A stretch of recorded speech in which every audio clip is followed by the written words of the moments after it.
I'm trying to get to level 90 still, man. Damn. All right.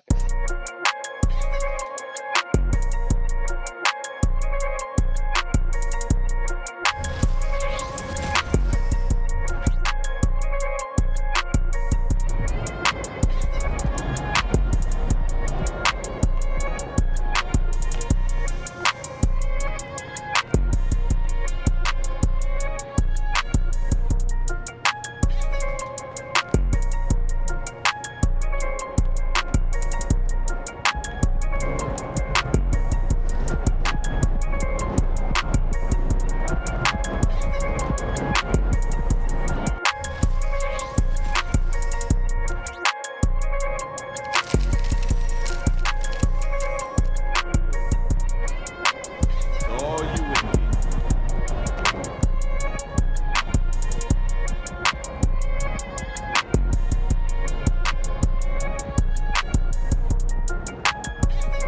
Hey. What up, though?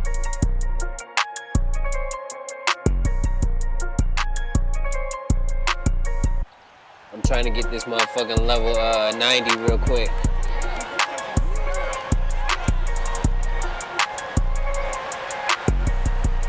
Hey.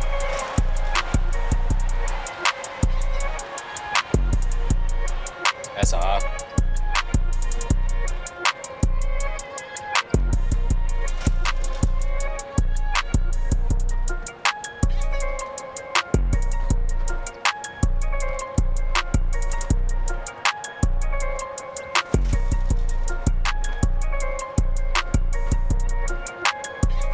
There we go.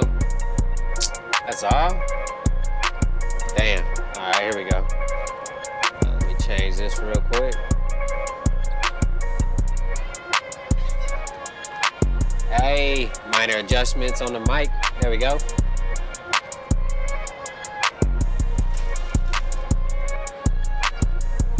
All right, let's get this shit.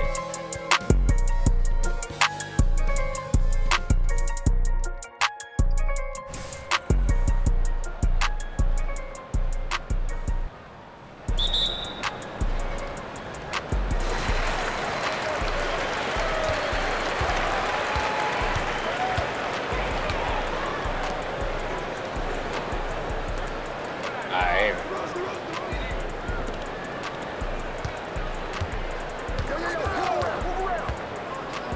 Oh.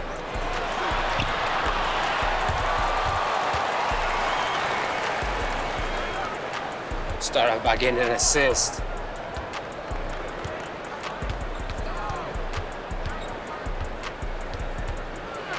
The defense in my career is bad because you can't leave, you can't help no more.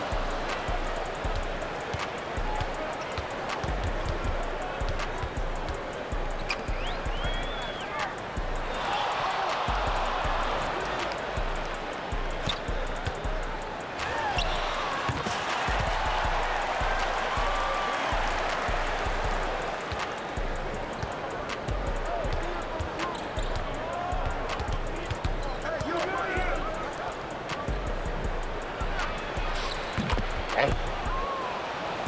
Made that shit too.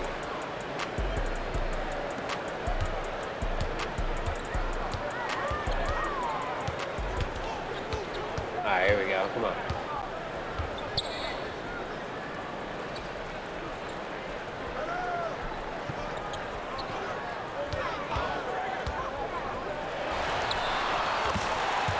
Back to back. Going both ways.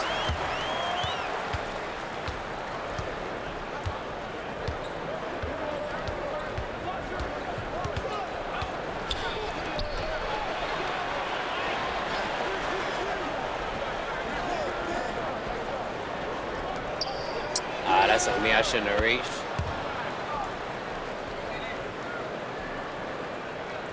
It's hard to steal because I ain't got my steals up.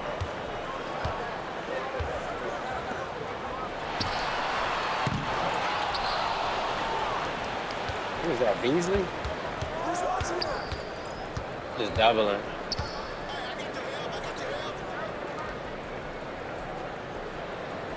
Now he's back at the top.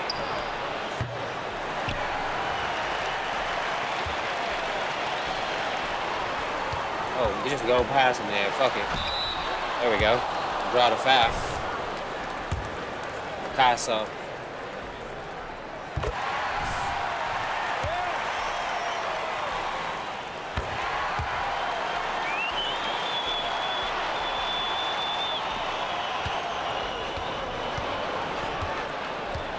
Man, the reach is so bad this year.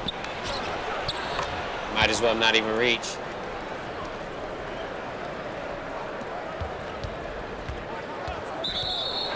Oh my God.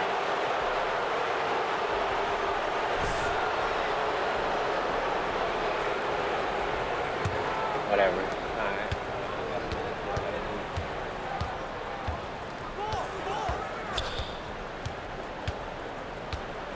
Oh my God. Oh, good steal.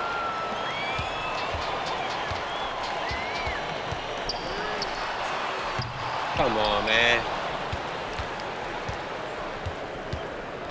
Body him up. Oh, that should have been a steal. It's gonna take forever now. Oh, you shot that?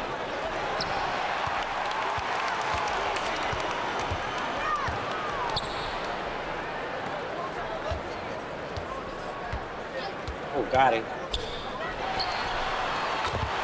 There we go.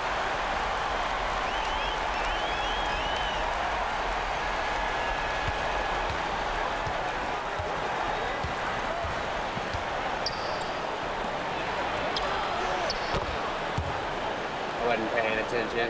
That's on me. Over here trying to get the chat right. Oh. Let's go. All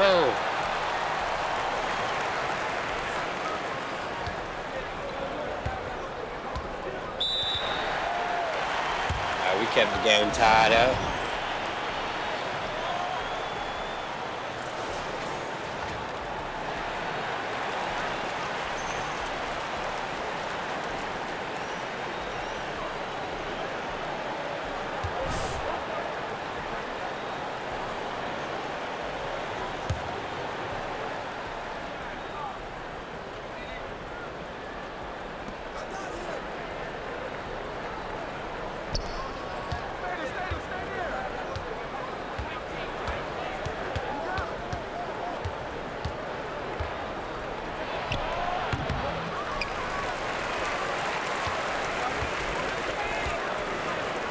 Oh, good pass.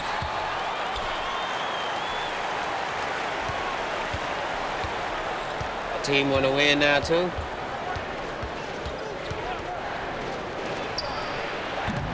Let me get that.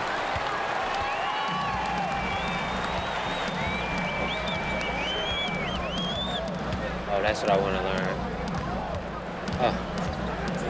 Hey, pull up, easy.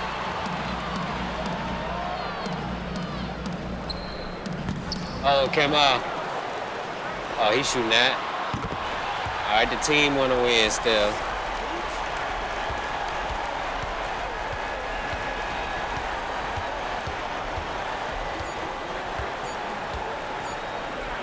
Damn. I wasn't getting that rebound.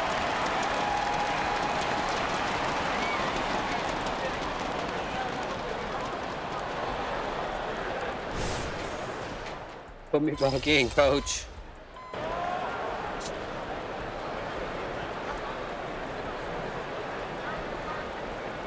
Put me back in, coach.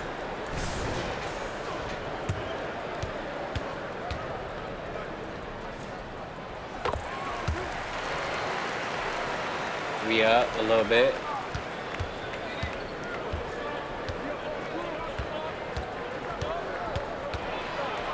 I don't even think I got that many steals this year yet. Let's go.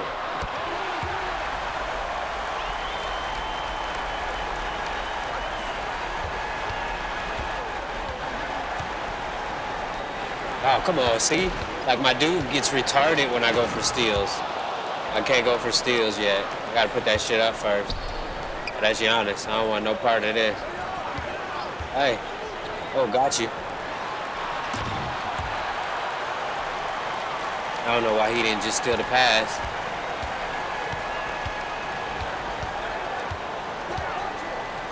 There we go. Oh, that's good defense. Yeah, I got you.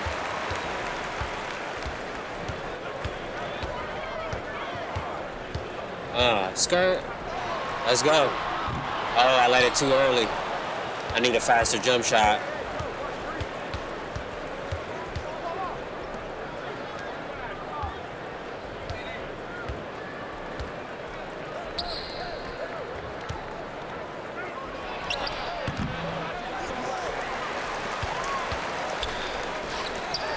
Oh, that's all. Fuck. Giannis came out there. 2 bad shots in a row. I gotta make a bucket next possession. Otherwise, it's gonna be tough. Uh-oh, Giannis scoring that. Nope. Oh. Come on, come on, come on.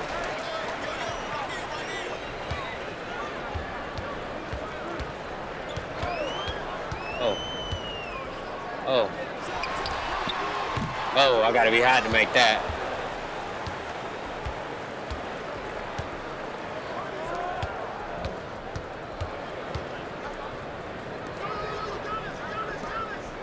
Giannis will let him shoot that all game.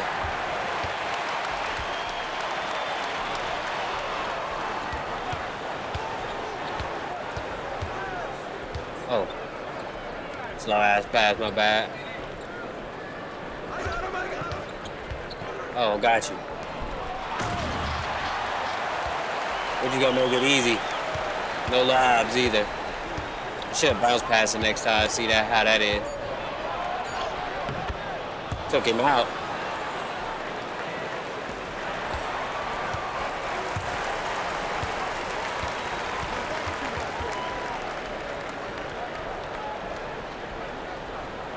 Gotta do what you gotta do, man.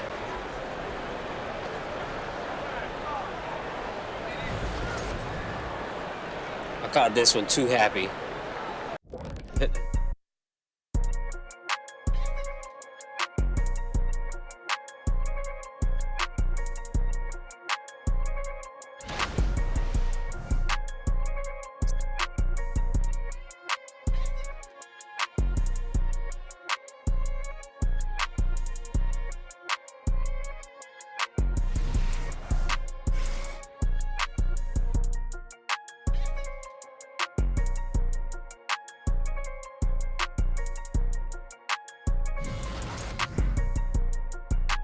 Hey, little bitch.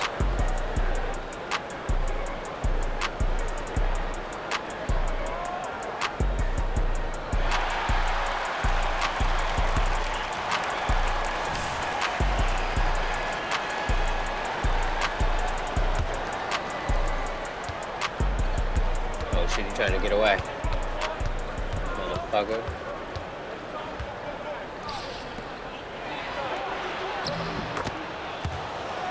Made that shit though.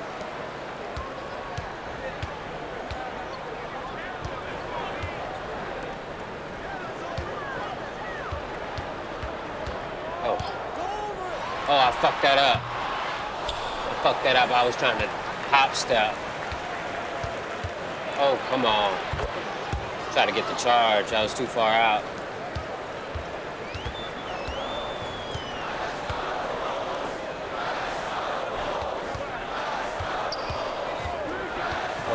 There we go. Oh, that's too early. All right. Just slowing him down. That's on me. I was about to say. It's definitely not on me.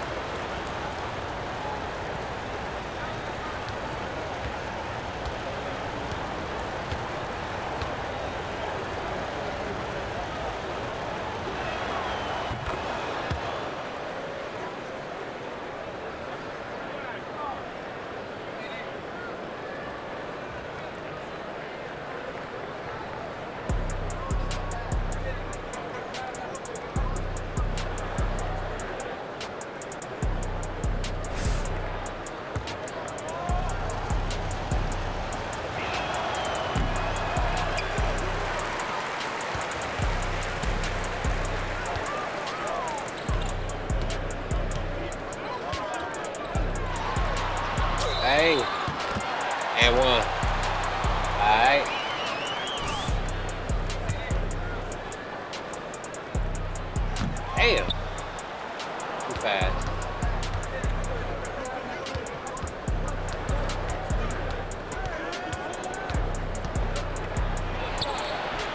Good shot. I gotta make my shots now.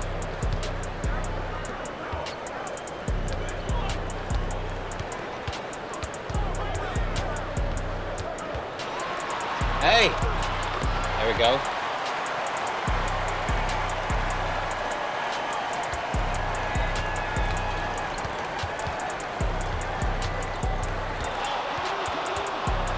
He trying to cook him.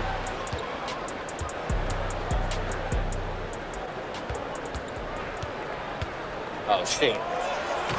Man, I'm not guarding him.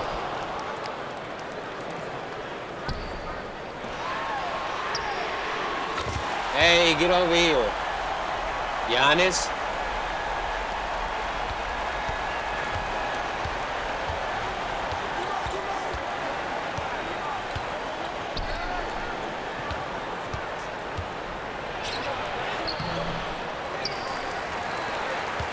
DeRozan.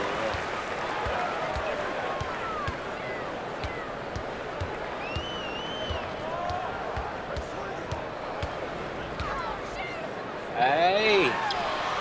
Come on, he was there. What did I do? Hold the ball too long? Yeah.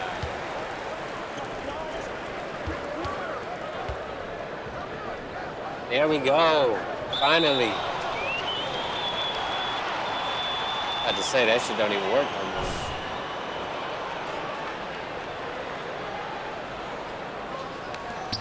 Get up.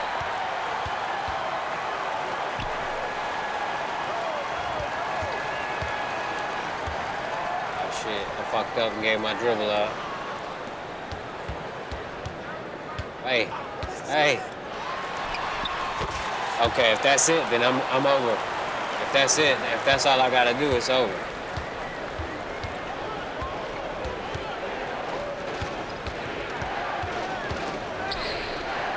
Buy this nigga some accessories if that's it.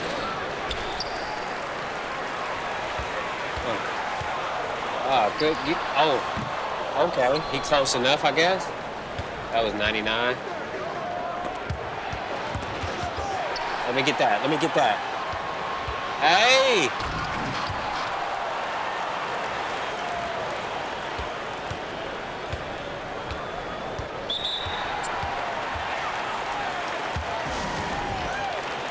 They need a timeout, coach.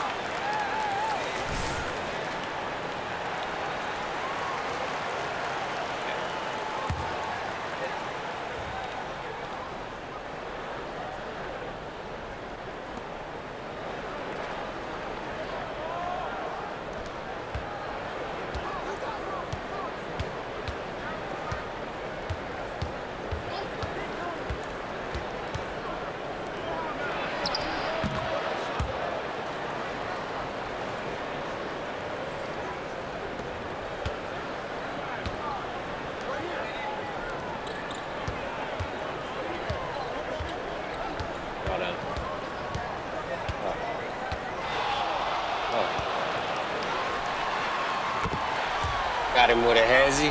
That's it.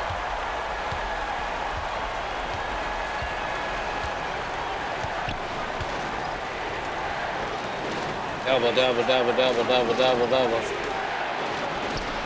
Oh, he kicked it out. Oh, good pass.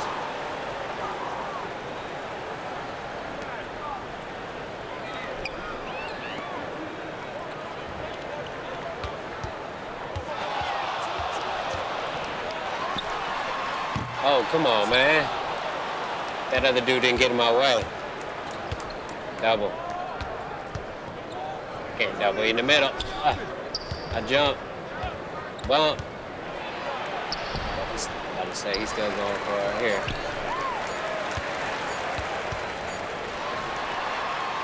Come on, bro.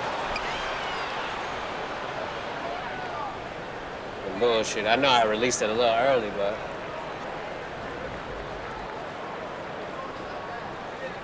gotta get a faster shot. Somebody put a faster shot in the chat for me.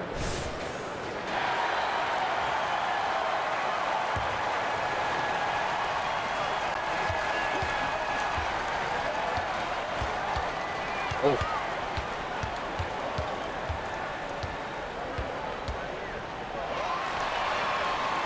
Alright, whatever. I'm just trying to see what I can do with the badge.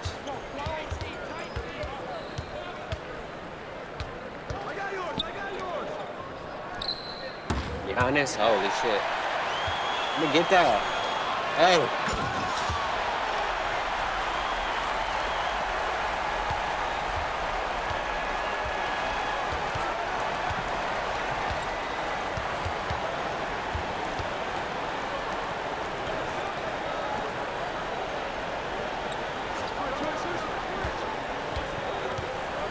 I left him in the corner. I chased the cutter in that on accident.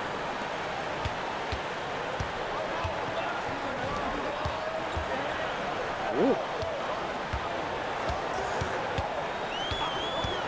Oh. Alright, that's ass. I can't make a shot no more. Alright, I just gotta go back to my bread and butter then. It's the fourth quarter though, we up. Fucking foul.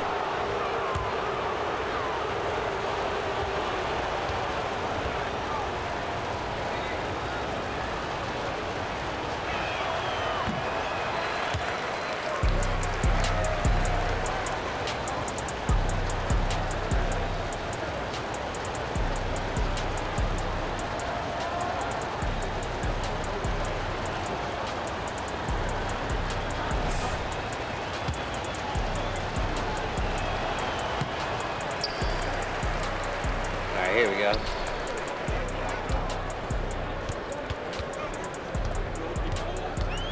I'm low-key trying to remember how to dribble, but I can't right now because my my energy is dead. My battery's dead.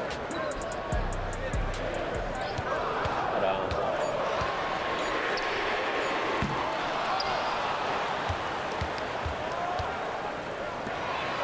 Hey, he just shot that bit. All right, here we go. Let me get some easy bucket. Oh, I got Giannis on me.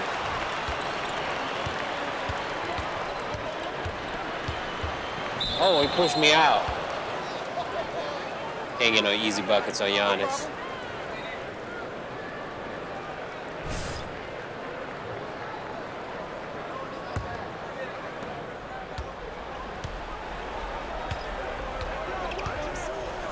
Oh, we still got to play. It's still a bit of a game here.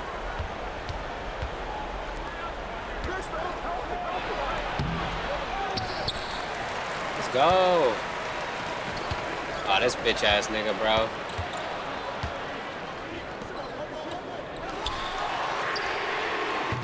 God, I can't make nothing no more.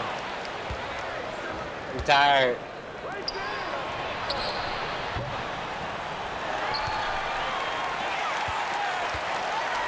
Hold up, slow down, bro.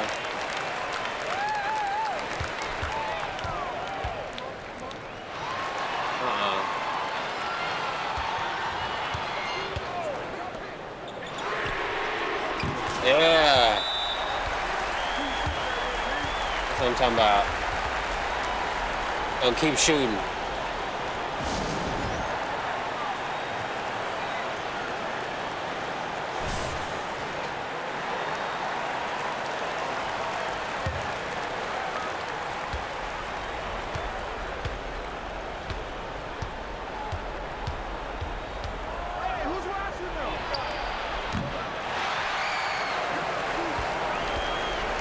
Slow it up, bro.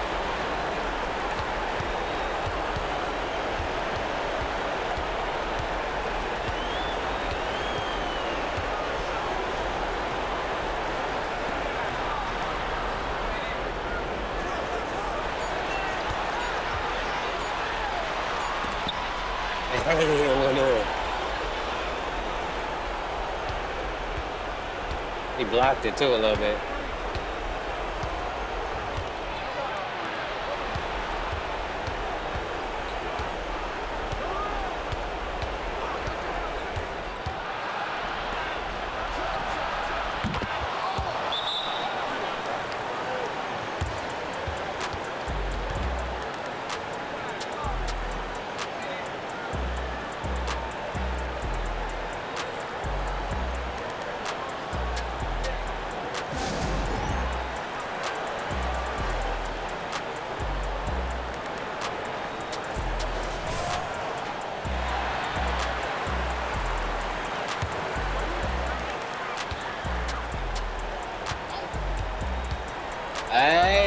it's too easy.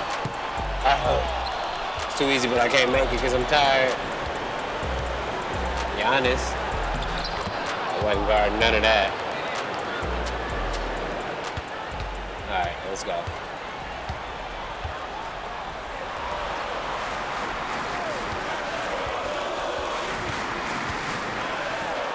Man, he shot it. Okay.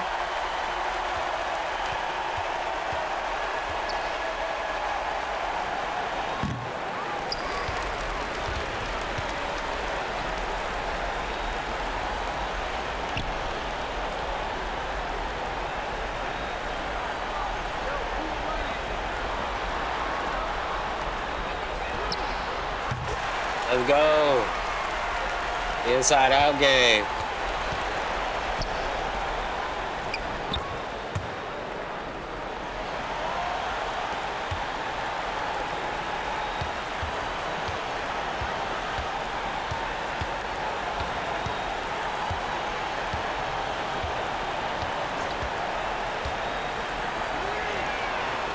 Come on, not off the dribble. Ball shot selection. Get the frick out of here. I was wide open.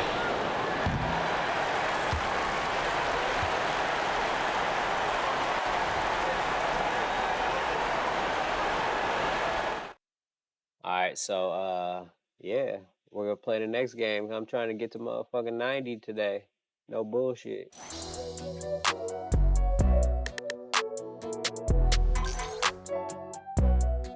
I got at least 10 games to go, probably, or 8. Hopefully, I can get it done today.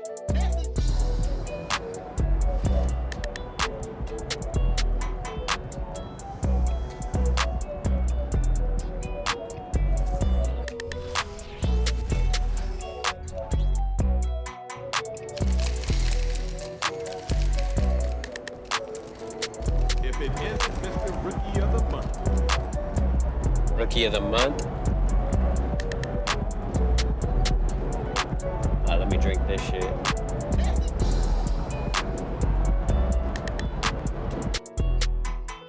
CJ, what up, bro? MP, what's up, man? How you doing? Hey, you know, I'm great, bro. Just getting ready to teach your old man some new Skip all of this shit.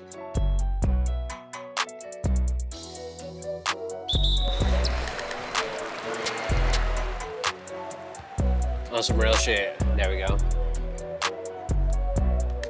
Oh. I didn't want to pass it, but that motherfucker almost made me lose it. Oh, I gotta guard Zion. Holy shit. I already knew that was coming. And they got this tall ass motherfucker guarding me.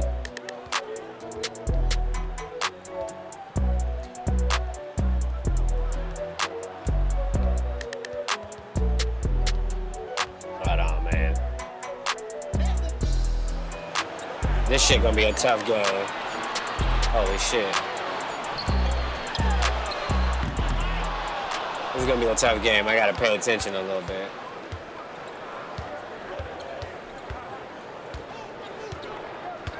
At least at the beginning, I gotta set the tone. That's what I didn't do last game. Thank you for reminding me, Mr. Ingram.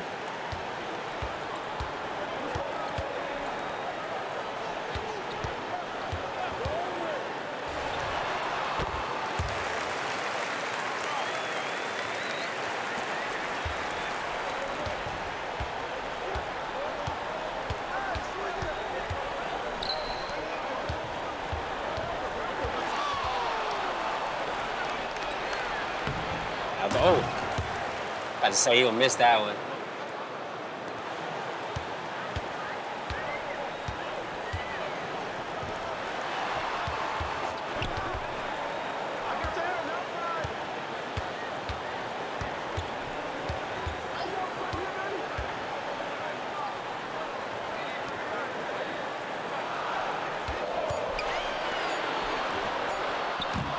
Hey, he ain't get it.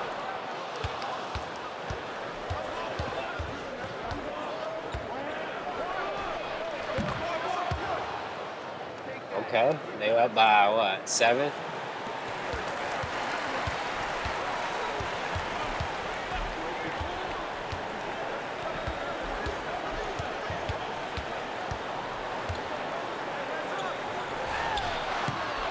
Okay, can't make that no more.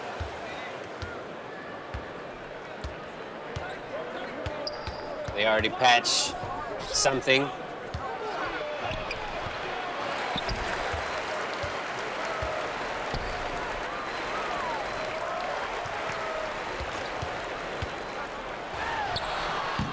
God, come on, man. That's supposed to go in. Oh, he made that.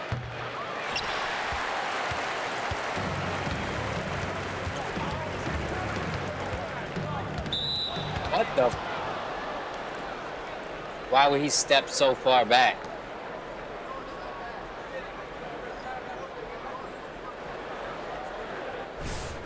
One of those games where the team's gonna have to let me know if we're gonna win this one or not. Hey, who stopped Brandon, man?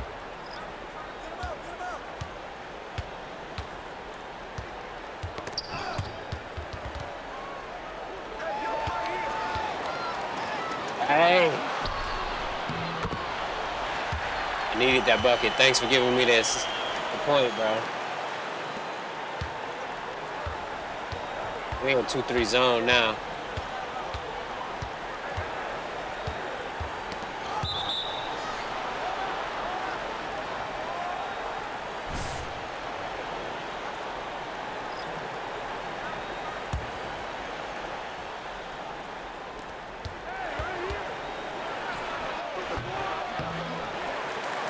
Keep the big man in the paint.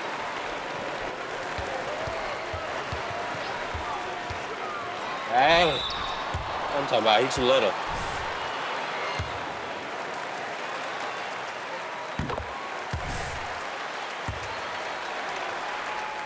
That's all.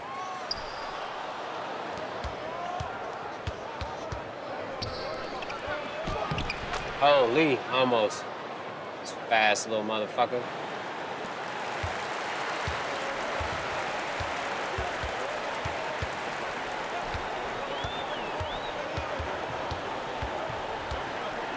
Get that dude out of here, bro. Bringing him in here, he little.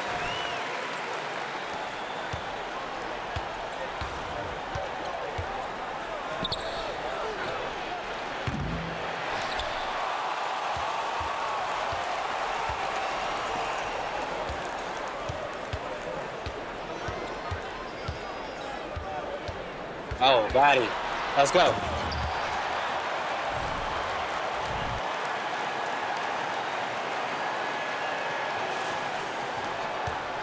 Got around the corner on him.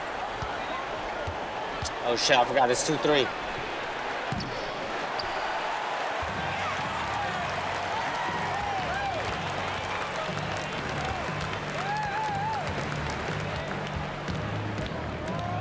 Hey.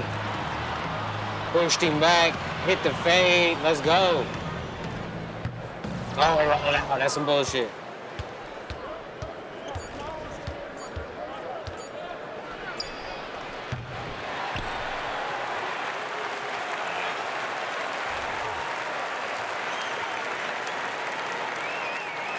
Too little.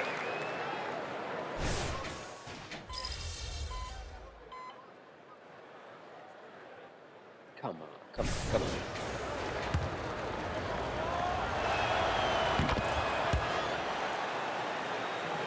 Let me get the ball, let me get the ball, let me get the ball.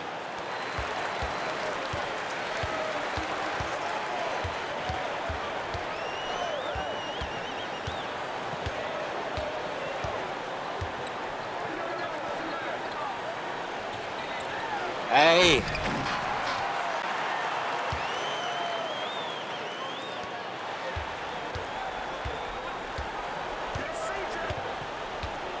Oh, fuck, I forgot. It's 2-3 zone.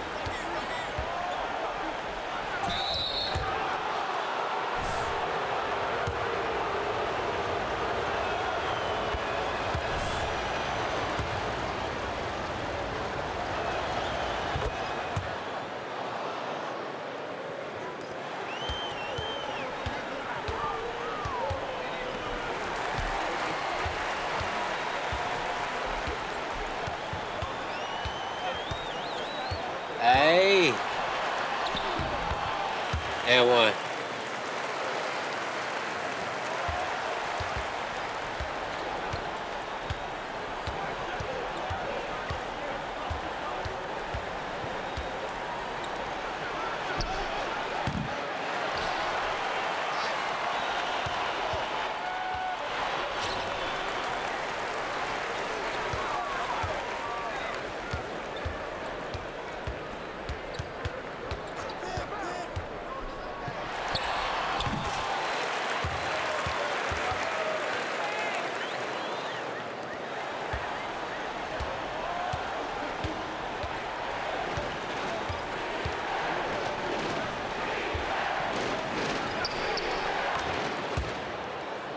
2-3 zones, fun.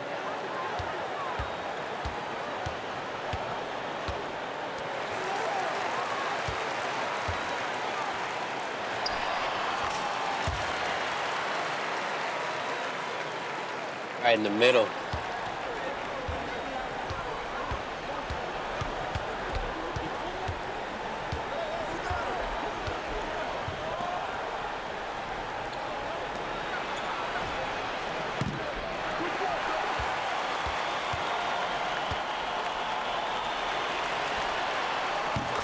Dang. 2-3 zone.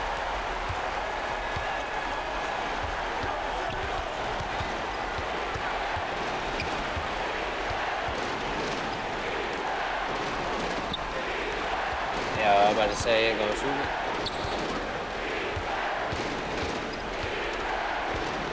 Just trying to get the final shot.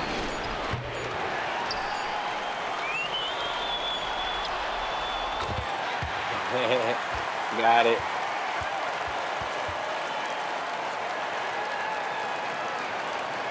Took the lead before half. Had to concentrate a little bit.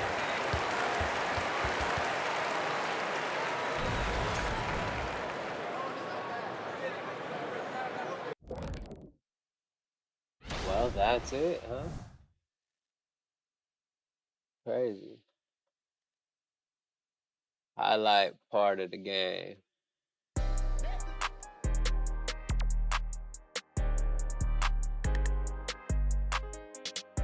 Where we at? Number 7. We coming.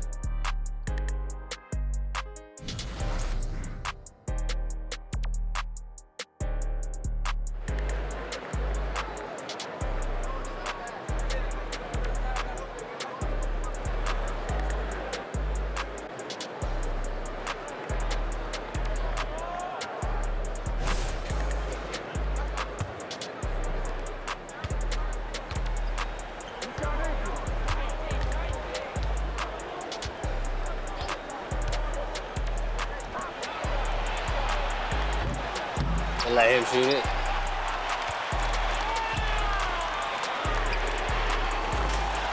Hey.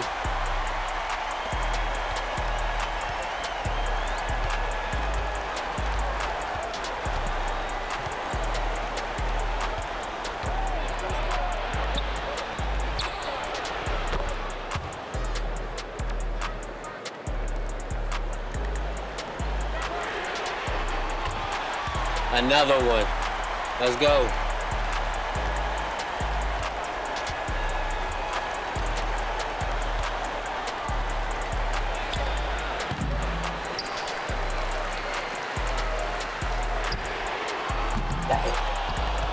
Almost.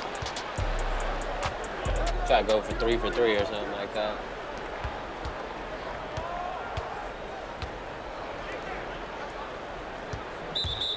Fucking foul.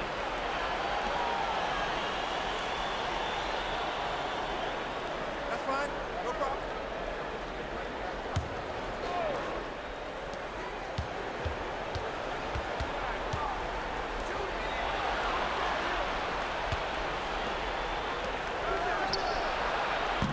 Zion shooting threes.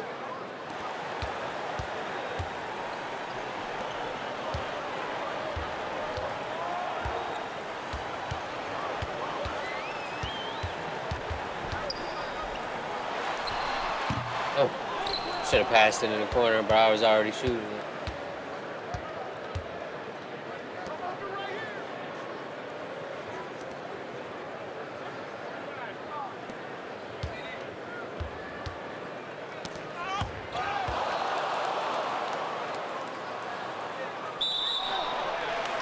Backcourt violation.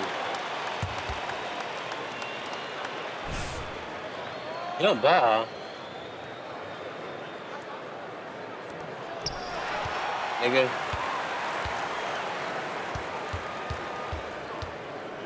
Oh. This motherfucker. He hitting that too. They up by 2 now.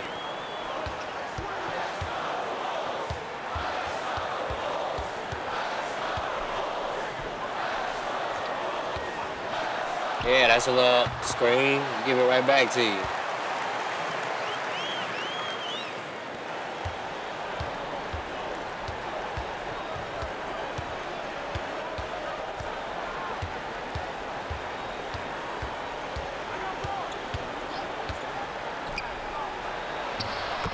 He can have that. We ain't tripping.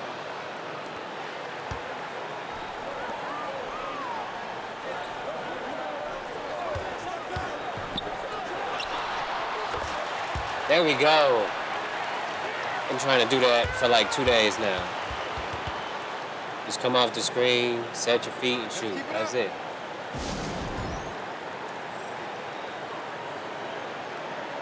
That shot is just so slow.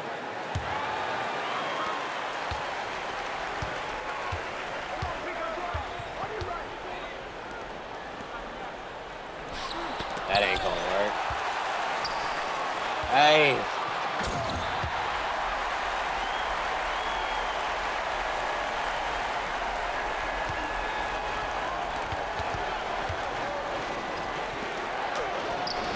Like I said, that ain't gonna work, but that will. Sheesh. Got big down there one time.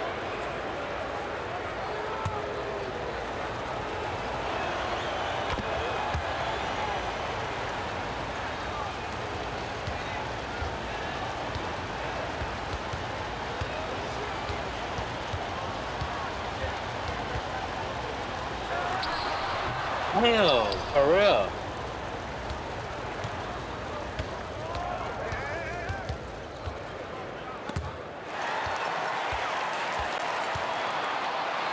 Hey, that's what I'm talking about, bro.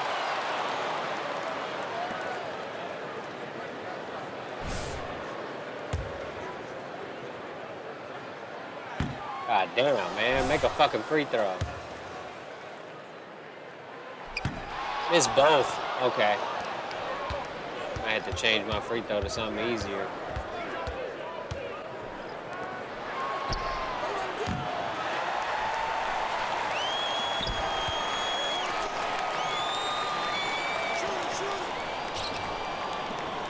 Bro, just give it back.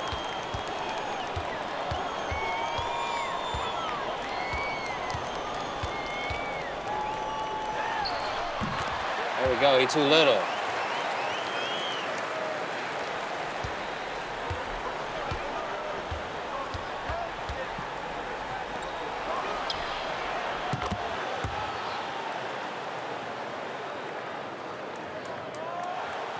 Two-point game.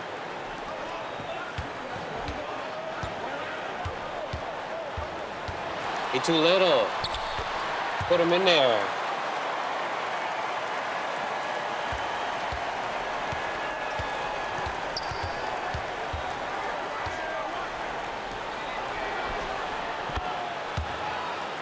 They hitting threes now in the fucking man, so I mean in the zone.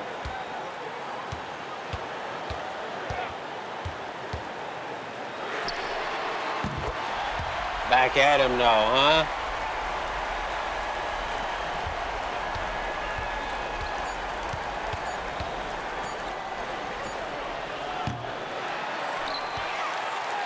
Defense clamped up a little bit. Hey!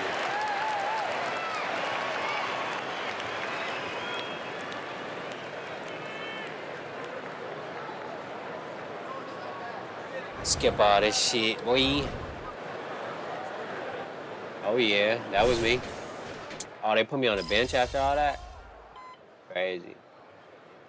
Now we down. And at the free throw line. Make one.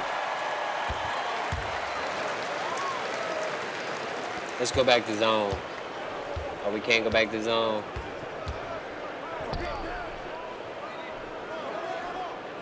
I think I only got to call zone because I was at point guard for a possession or two.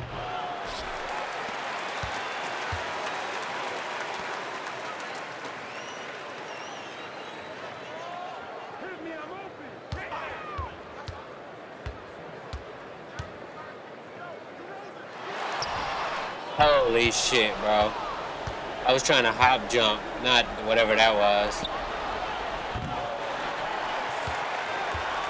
To the middle. I'm gonna try to go.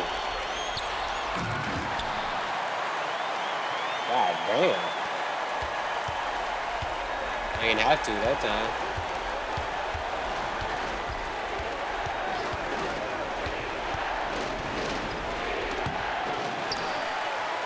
Let's go all the way.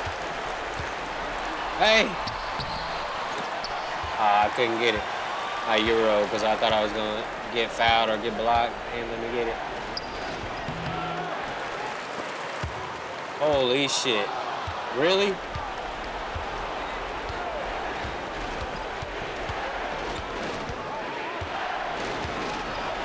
$42 points, A minus. If we lose, I'm traded.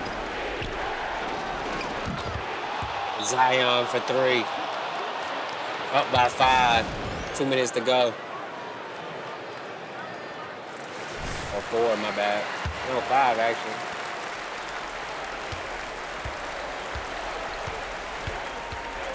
I'm just gonna go all the way.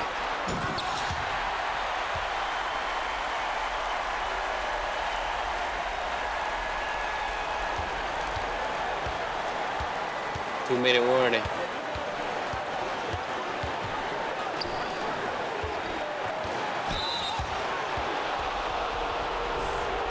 Free throws. They won't give me nothing, bro.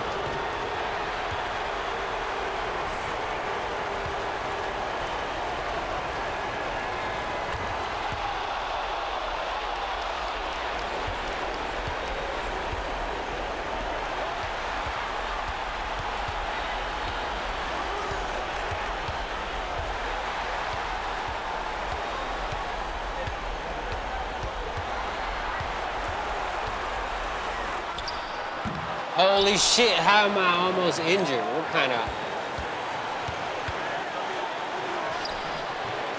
Say, that's my shot, too. Bro, give me the ball.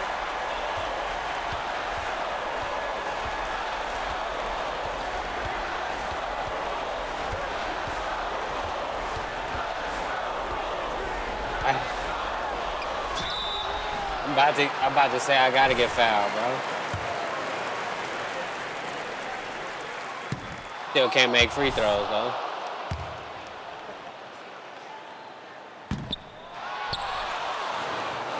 This is insane. I gotta check and see if my shit changed. Cause I was making them last night. Now I can't make none.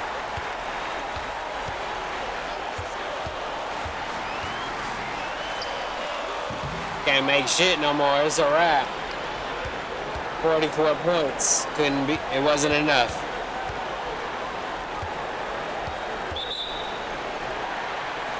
I still got a chance, but it's gonna be tough.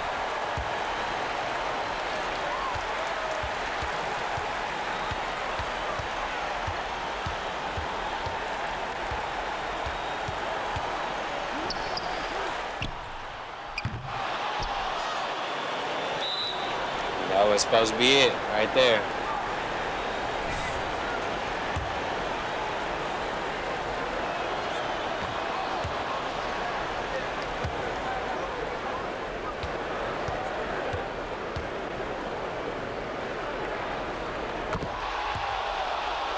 Damn, bro.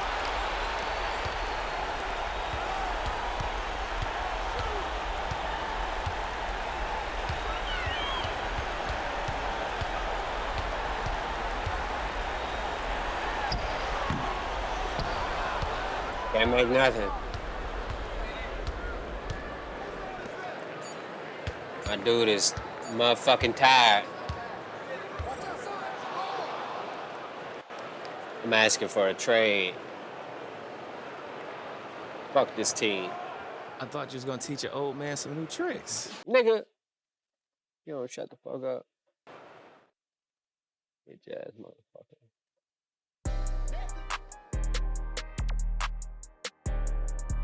I ain't trying to hear that shit right now. I'm trying to get to level 90.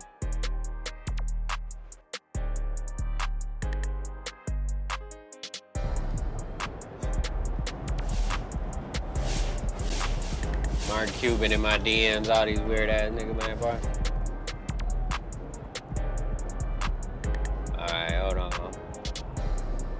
can't put nothing up yet.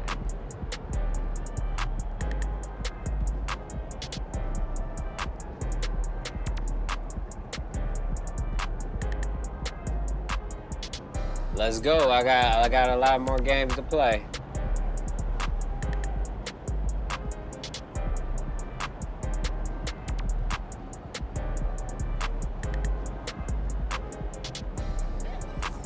Let's try to get this win, bro. I should get some playmaking boost, huh?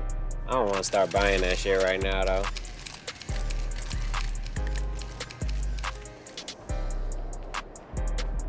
You dig? Player of the month. We got a baller coming. Hey.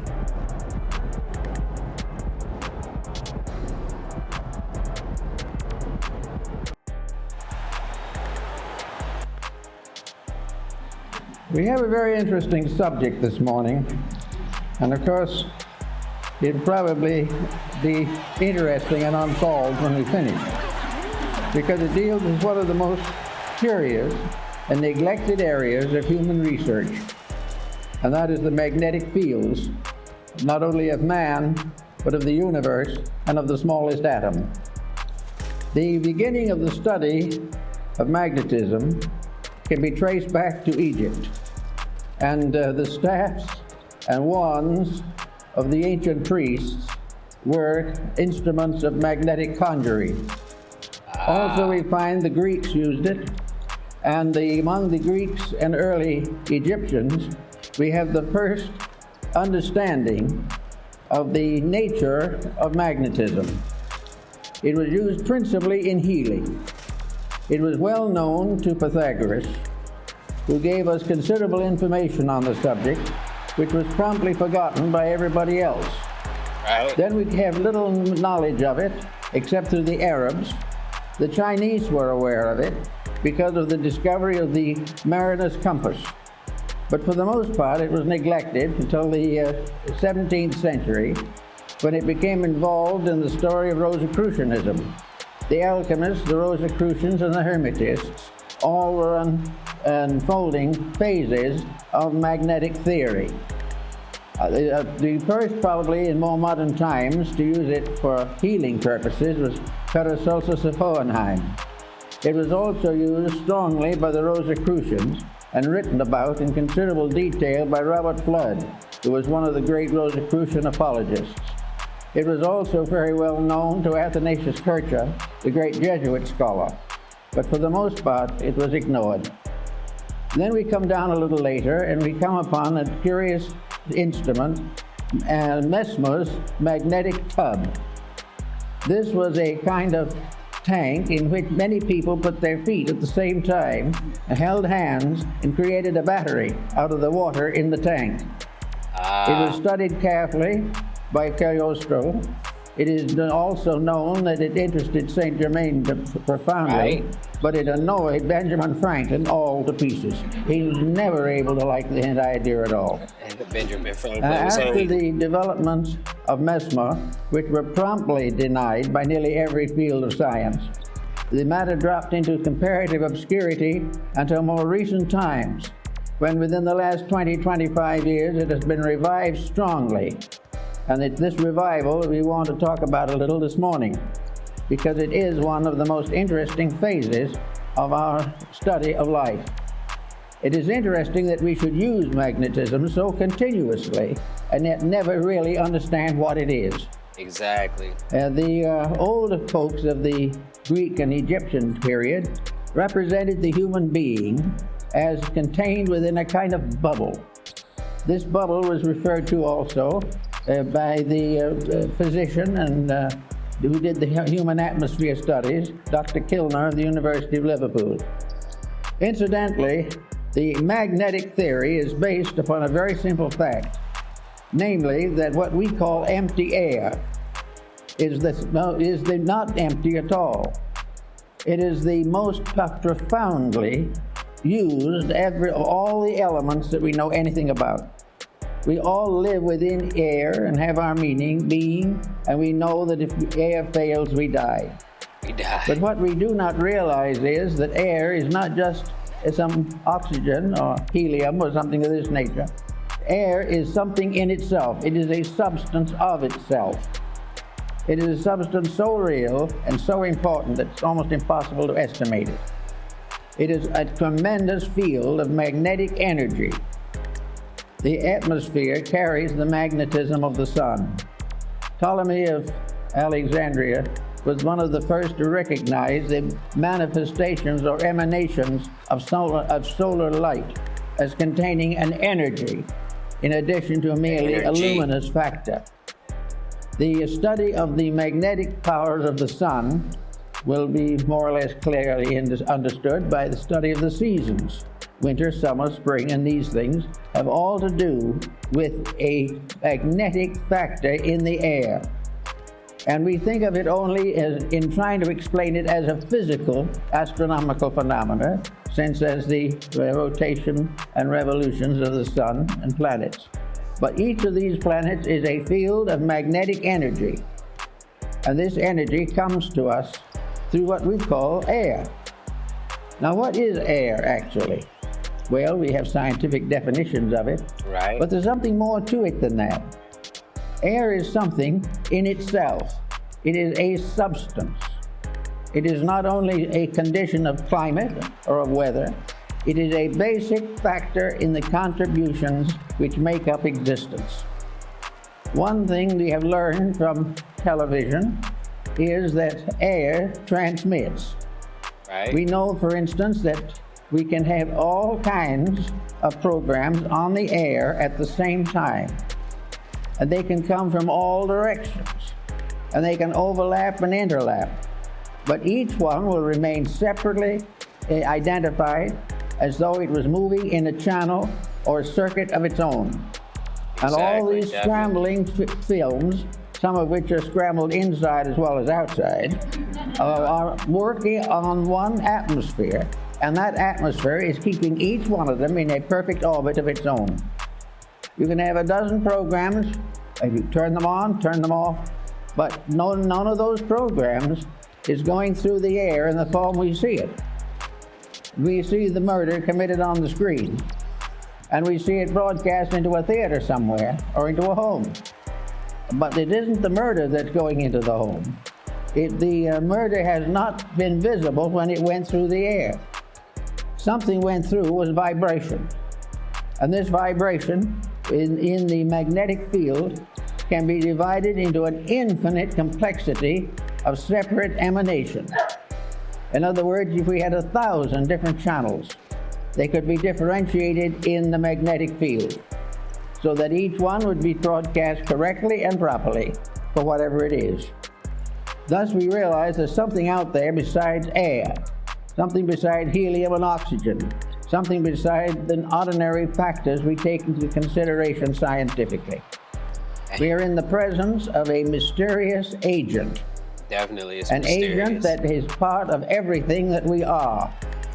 Now, studying magnetism as it comes into the human body, we discover along with Hilda that each human body is surrounded by an etheric or energy field. This energy field is sometimes referred to as an aura, but it is not the true aura that we think of in metaphysics. This magnetic field is an area of energy. This area of energy forms an egg-like atmospheric sheath around the physical body, usually extending 3 to 5 feet from it in each direction. This energy field is the basis of virtue. Because this energy field depends for its reality, its serviceability, and its protecting power to mood, emotion, thought, and the attitudes of the person around which this magnetic field is gathered. In other words, the individual, if they are normal, if mentally, emotionally, and physically, they are keeping the rules, this magnetic field forms a tremendous protection. It is normal, it is healthy, it is constantly able to handle infections and all kinds of difficulties. It will help to heal wounds. It will help to recover the use of functions and organs. And if we are deprived of some part of the body, it will try to compensate for us. as long as the individual takes proper care of his magnetic field, it will serve him. Now, this is a phase of morality that is generally overlooked. It is assumed that these magnetic fields are something you don't pay much attention to. They're there, maybe they'll help a little. But the truth of the matter is that practically the whole survival of the individual depends upon maintaining the integrity of this flow of energy into the magnetic field. This energy comes from the sun. I thought I could shoot It comes through a mysterious energy tube in the magnetic field. It enters the individual through the crown of the head. It disseminates through the entire body, and it's excreted back again through the lower centers of the body and is recleansed by the solar energy. This is a kind of a little private tank or capsule of life that we are all carrying about with us all the time. Now, the problem of morality in this is very definite. The moment we break rules, we damage that magnetic flow.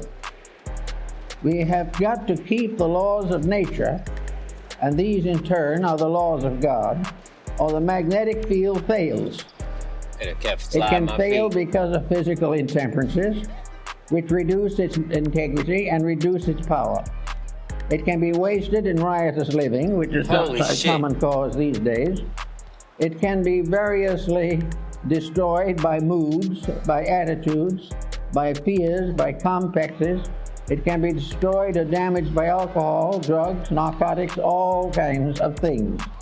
But if this field is damaged, it immediately reacts into health. Good steel, bro. It damages the individual's vitality. It makes him more easily subject to contagions and infections, and it definitely shortens the life expectancy. Now, if this is so, why do we want to consider it as a moral factor? In other words, what is morality? To the ancients, it was obedience to the words of God or the laws of God. In more modern times, with more intelligent people, it is obedience with the evident will of deity as manifested in creation. Virtue lies in whatever builds up the magnetic fields. Vice is that which tears them down. No human interception can interfere with this in any way. Therefore, if we are good, it's not because the book says we should be. It's not because it was thundered by the laws on Sinai. It is because we keep the rules of the integration of the human structure, that we use the magnetic fields correctly and protect our health and our happiness and our well-being in that way. Now, we think of the magnetic field as surrounding the entire structure of the body, as Kilner shows in his work on the human atmosphere, and Babbitt also in his study of the atom. This, however, is only a phase of it.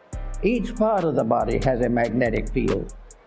Each unit within the individual has its survival in a unit of energy.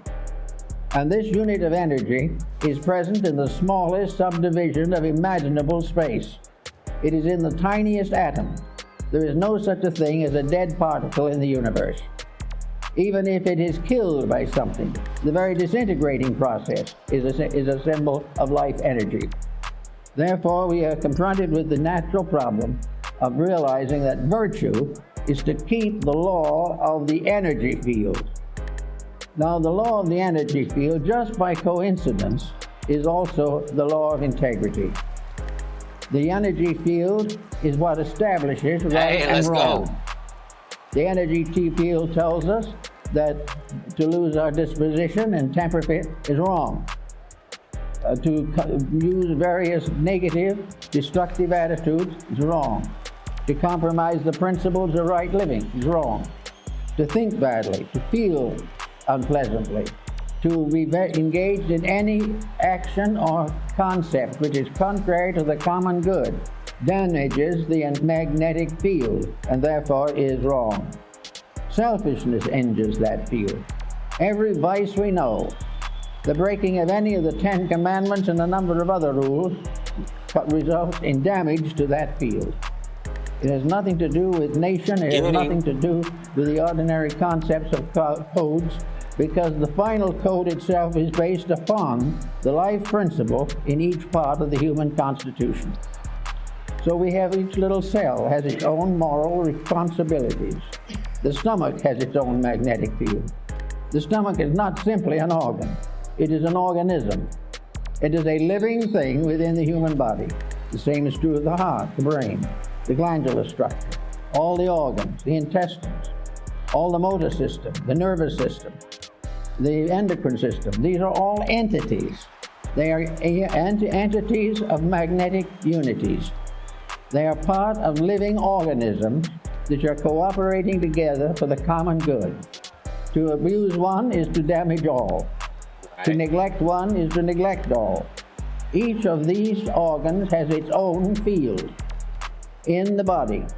And all these fields together constitute the grand magnetic field that surrounds the complete person.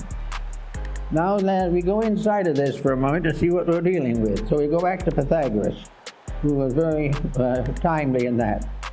He tells us that in Egypt there was a temple in which therapy was the result of this contemplation of symmetrical geometric solids.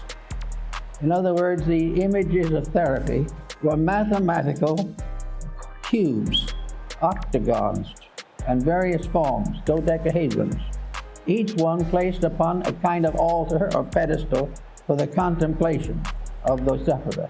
All were symmetric geometric solids, perfect and complete in structure. To look upon them was therapeutic, because to look upon them accepted their energy as a reality in our lives. Now these stone solids apparently were not alive. They only gave the impression of value, but actually they were alive. Every form in nature, natural or artificial, has a magnetic field. From the tiniest atom to the greatest galaxy, the magnetic fields are present, and the rules of each of them must be obeyed. Now, if an individual looking at a geometric solid sees in it a perfect proportion, this realization enters into the subconscious life of the person. The imagery of that solid is sent into the consciousness in the form of a benevolent magnetic center. It means that the individual is seeing a harmony, is seeing something in perfect order and perfect correctness. And in visualizing it, wherever we see perfection, it improves ourselves. Wherever we accept discord as inevitable, it injures ourselves. Everywhere looking around us in nature, we see that all natural things are benevolent. It is only when these are abused, mostly by humanity, that these benevolences are lost. So we find that we live in a universe in which everything is in harmony if we are. Now we can say, of course, that somebody else might be out of harmony, and this could injure us. Actually, it's not quite true. The magnetic field which protects us against any negative magnetic field that does not arise within ourselves. We are not contaminated by other people unless by our very conscious weakness or our intellectual weakness or our emotional weakness, we surrender our integrity to the attitudes of other people. If we commit misdemeanors of one kind or another, we are responsible by the effect of these mistakes on our own magnetic field. Now the magnetic field not only covers this type of thing, but it covers elimination, the intestinal walls.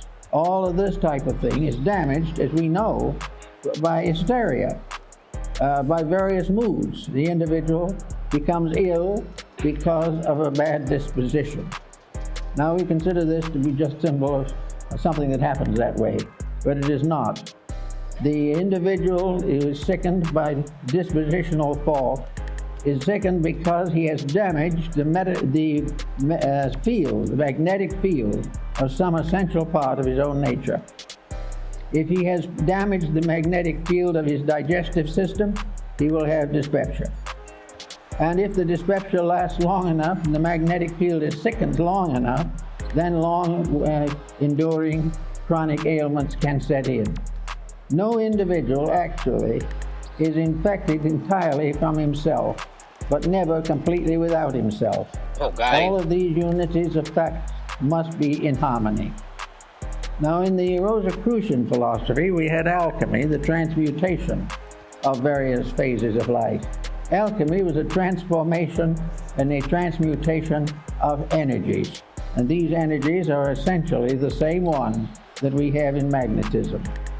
We therefore have a constant realization that everything we do and everything that we see and have has values of its own. Now let us pick up a pebble from the beach, and we suddenly realize that we're in the presence of a little stone. Today there is quite an interest in little stones, all kinds of stones. We are interested in the crystals that form in rocks and all these types of things. But crystals are formed by magnetism. They are formed by a rate of vibration peculiar to a certain element. And that particular rate of vibration can evolve through the mineral, plant, vegetable, and animal. It is always present. There is a magnetic core on each kingdom, and each kingdom unfolds within this magnetic field. And within each of the composite fields, individual members of the fields with various degrees of growth are variously individually conditioned. Everywhere, this process of keeping faith with integrity becomes the natural secret of security, survival, and world peace. Now, we can say that it would be very unlikely that, we'll say, a potato could have a magnetic field of its own. Potato. But it does. In fact, every cell within the potato has a magnetic field of its own. Therefore, we come into the problem of nutrition. And nutrition is very largely the study of the magnetic fields of various food products. It also tells us what happens when these food products are adulterated or are variously misused or poisonous elements are introduced into them. All this is part of a mystery that is solved in magnetism. We pass laws against these misuses, but we fail to realize that it is not just the physical factor that we have to work with. The physical factor is only a fragment of it. The main problem is to realize that behind all of these problems, whether of government or of religion or of philosophy, all these things are in trouble because of lack of integrity.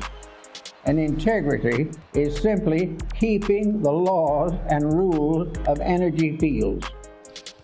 Each field has its own integrities. All integrities in all fields are compatible.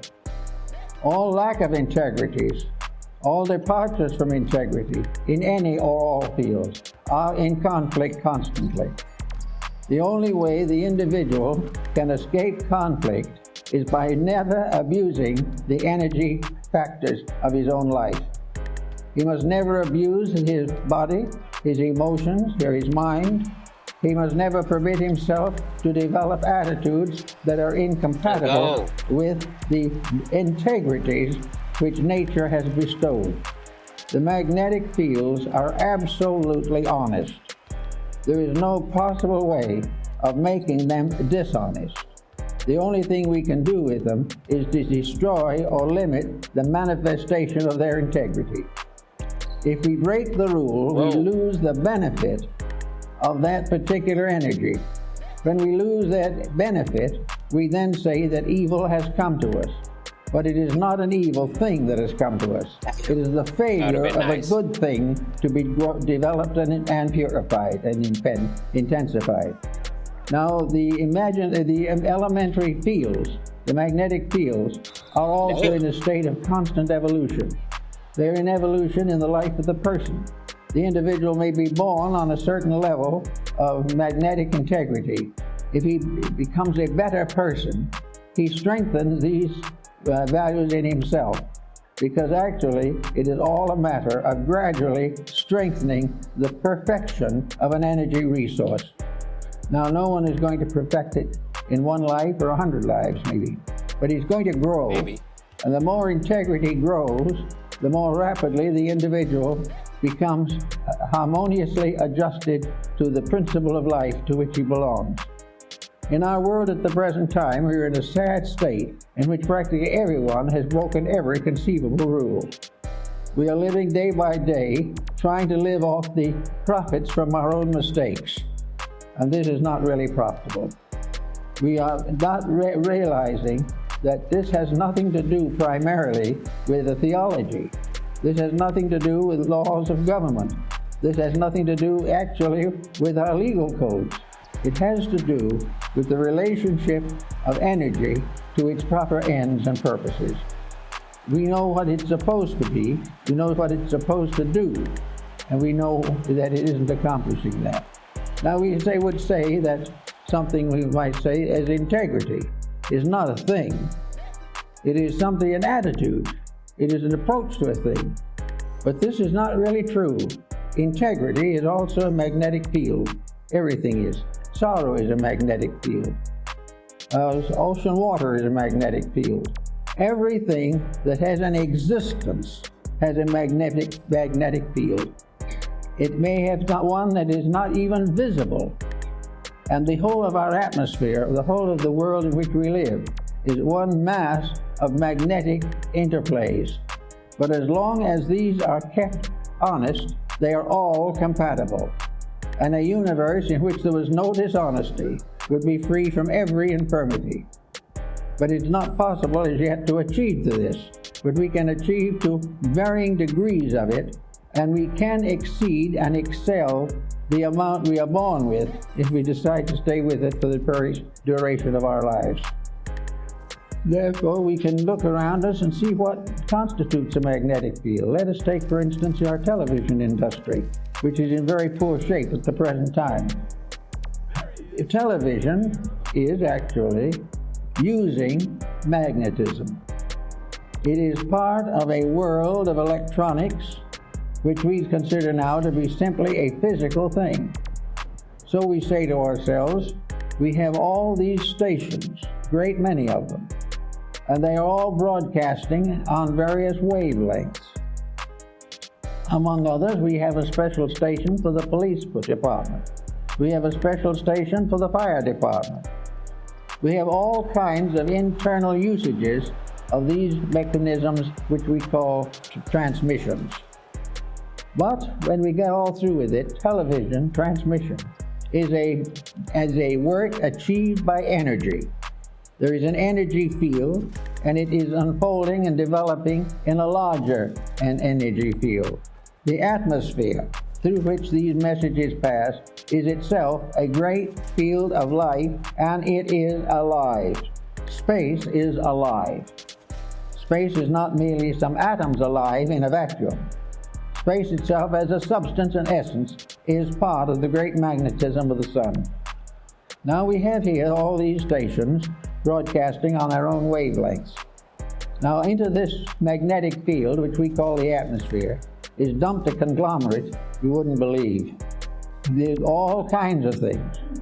Not only the conglomerate of the television, but the conglomerate of senates and houses of representatives and the various governments, religions pouring their influences into it. This atmosphere, which we can see right through if it isn't for the smog, is continuously being filled with something. And yet with all that, this thing which we call atmosphere, and is empty, so-called, nothing to see, is able to differentiate those stations so perfectly that what you see here will go through that air, and there's no image going through the air.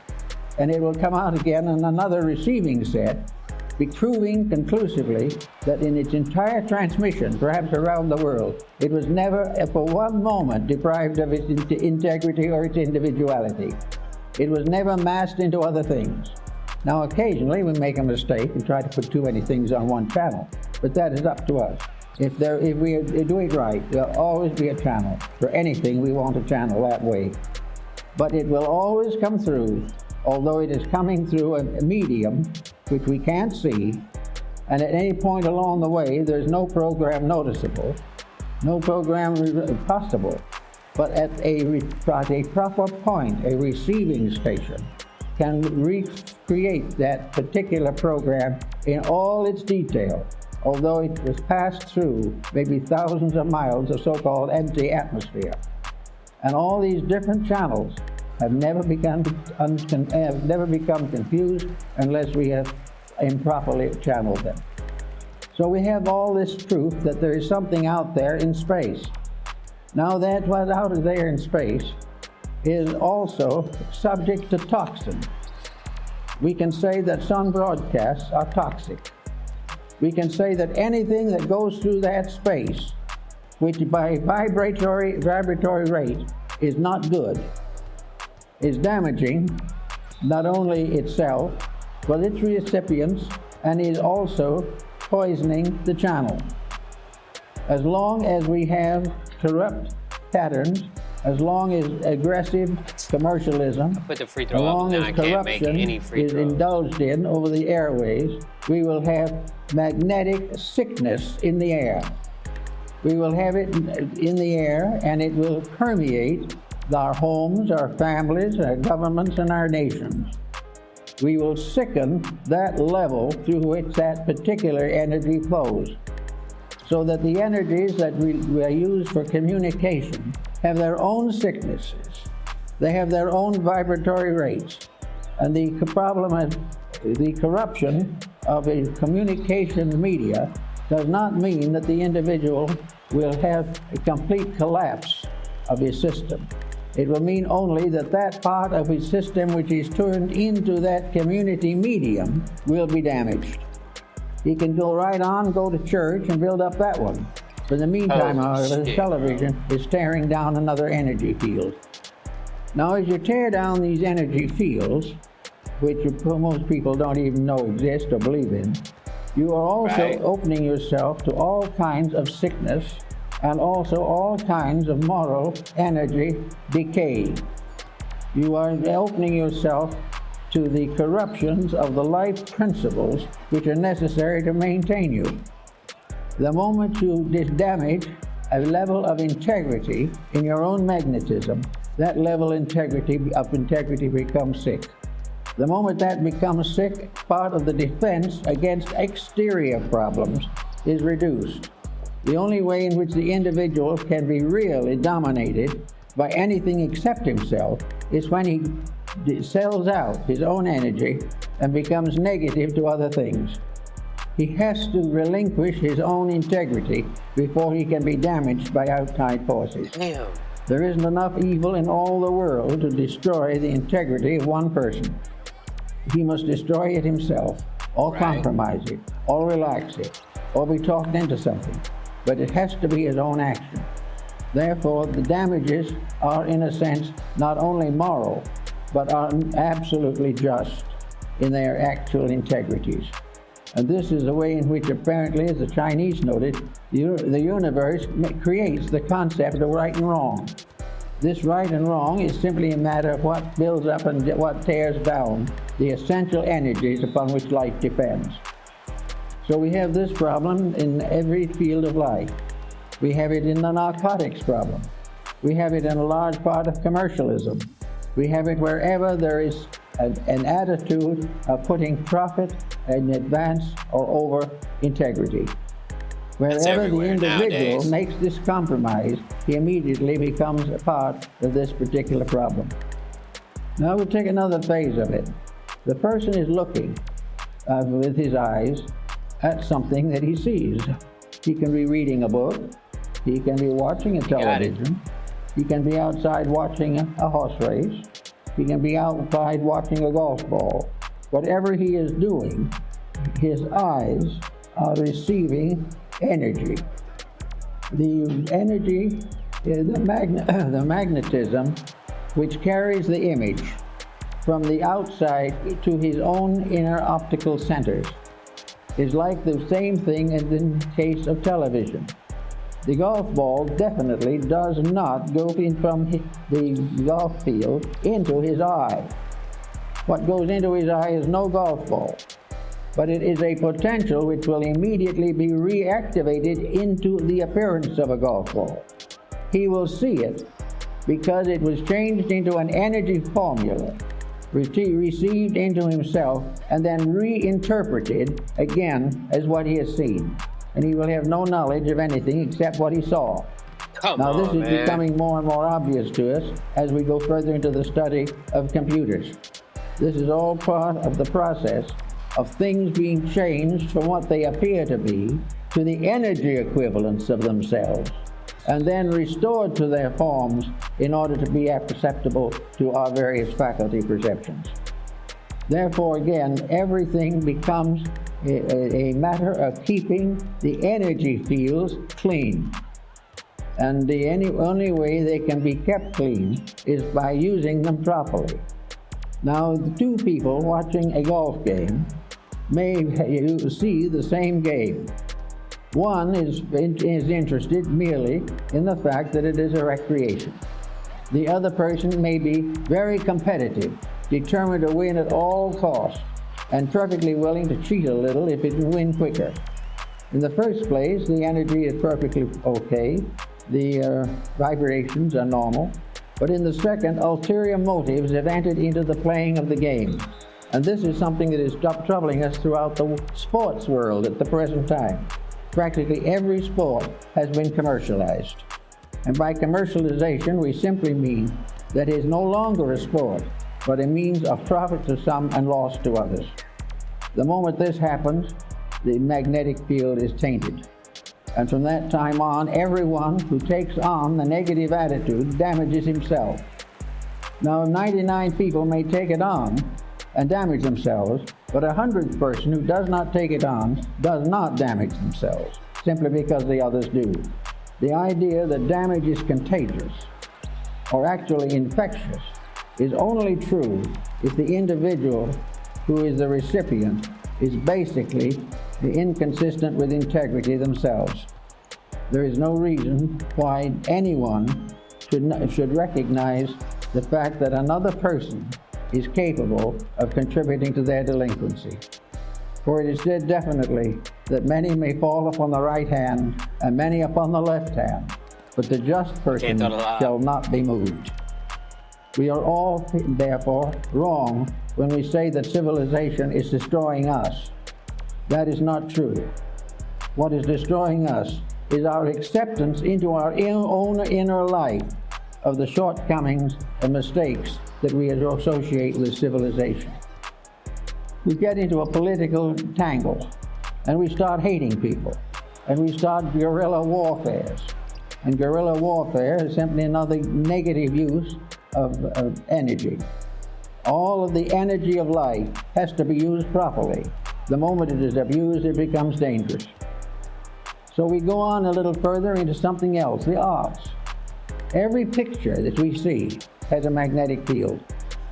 The fact that it apparently is a work of art on canvas or carved in wood and stone does not affect the fact that any form, every form that is integrated is alive. And every form that is alive because of factors brought together in a certain specific pattern. In the case of a painting, it is the life in a canvas, the life in a frame, the life in each twisted tube, and then the life of the artist. Everything, and the object of the picture, everything is made up of living elements. This idea that everything is dead, that can't run around, is a mistake. Everything is alive that can be seen. A chair is alive because it has a magnetic field, and this magnetic field changes with every chair. And yet there is always this problem of what is right and what is wrong. A good chair will always have a good magnetic field. A chair which we destroy by misuse will be destroyed, and we will suffer in our magnetic field for this act of destruction. Everyone is responsible for the destruction of the mistake that he causes. And in every case, the object of that mistake is either nullified or broken down or discredited in some way. So we go on, we take a little look around, and we see pictures. Well, we see the Venus de Milo, the armless wonder, and we wonder if it has any magnetic field. It certainly has. It has magnetic field, and we can revive that field in ourselves every time we think of it. If we've ever seen the picture, that picture's image, or the statue itself, will be with us as long as we live. It's what we do about it, is not very much usually, but it's there. It's a fact. And if the picture is good, and the painting is good, and the carving is proper, these all add to the goodness of things. If an artist, however, starts a career of corrupt art, he is damaging his own magnetic field, and he is damaging the magnetic fields of those who approve of what he has done and accept it. That is the reason why the censorship of integrity is important to art, music, and every other field, because it is part of the inevitable laws of life. Incidentally, therefore, where we find hard rock and these things which are becoming dangerous, our doctors tell us they are dangerous, our neurologists tell us they are dangerous, and all that, but no one has really managed to think why, except noise is unpleasant, or noise is dangerous to small children. The real damage is to the magnetic fields. The magnetic field of the small child can be so badly damaged that it can never really recover.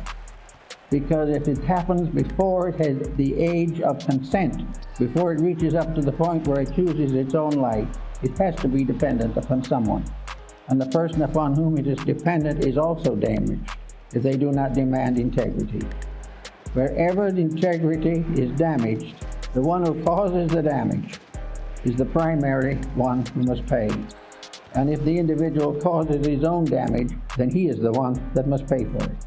But the damage is not in the building or in the rock or in the stone. Right. It is in the magnetic field. It is in that part of ourselves which we depend upon to maintain our various integrities. Today, neurosis and other emotional ailments are very frequent, and we have to give considerable thought, therefore, to the causes of these things. We look around us and we see a generation which has lost all sense of value because it doesn't even believe in value. It also has been corrupted by the example of a previous generation that has torn down most of the ideals and dreams with which the civilization has been built. The only way we can really get to this would be through a reorganization of our science of energies. We would have to have a full and scientific study of all of the energy fields that are involved in human life. We would have to therefore come to the conclusion that there is no problem in which these fields can be evaded. And as these fields are all essentially right, and the diversion of this to something else is wrong, we then have the basic value of virtue, the basic value of doing it right in the first place, or what we might call a reformation. A reformation is nothing but a reform of the use of available energy. Everything is energy. Atomic bombs are energy. The oil spill in Alaska is energy, waste energy, and abusive energy. All these things. And they all arise from something being wrong in the integrities of life. We have compromised principle by going away from the energy values. So we go back to the individual now, and we find him standing in the midst of his own magnetic field with his structure protected by the constant radiating force of outflowing energy.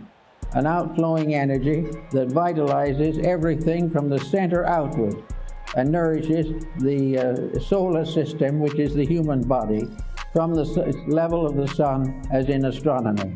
The ancient astrologers believed that these energy fields originated in man himself, and that the source of all the energy fields in the human body is the heart.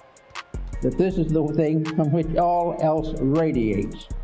Therefore, the most dangerous of all corruption is the abuse of love, abuse of friendship, abuse of integrities, abuse of fidelities, and abuse of those things of benevolence, mercy, and compassion which are associated with the heart.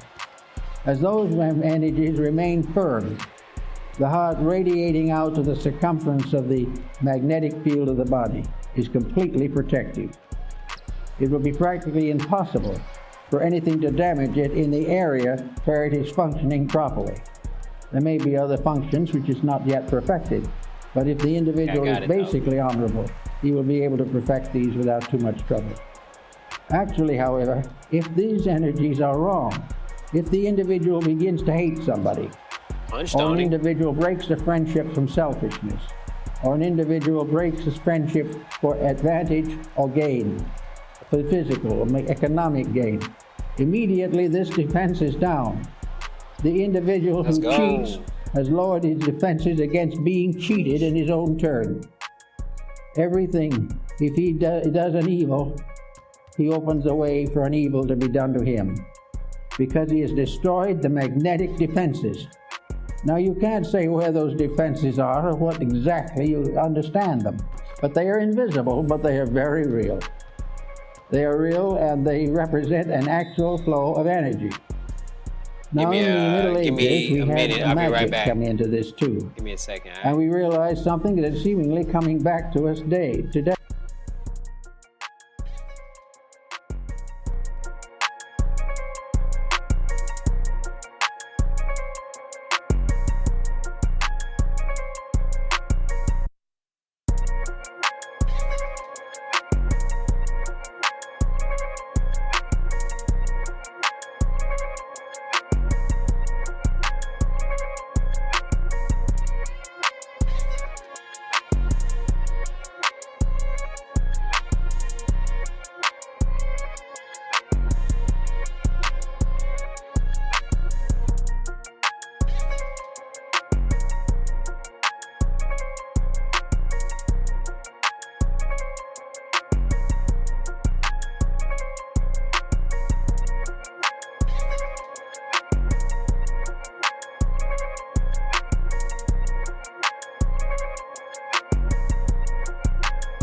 Hey, I'm back.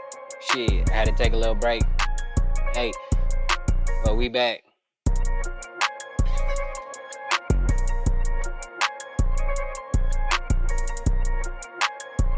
Ahem. Yeah. Alright. Hey.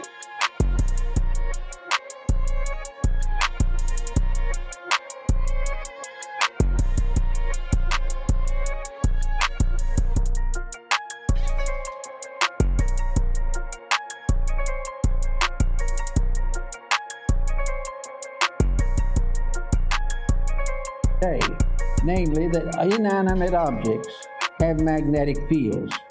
Therefore, stones, trees, everything we can think of is subject to magnetic existence. And these magnetic existences are radiant. They convey meaning and value in all directions. Therefore, we know why Paracelsus made such a point of certain talismans and things of that nature, because he believes that they had to do with the magnetic field. He lived in Switzerland, where the dew is very heavy, and he put glass plates out on little stands, and on these glass plates at night, under certain positions of the planets and the moon, he gathered the dew, impregnated with the vibrations of the planetary positions at the time of the exposure. These materials he bottled and labeled exactly as he would an ordinary medication. And he gave these to the sick when an ailment arose that required this type of medication.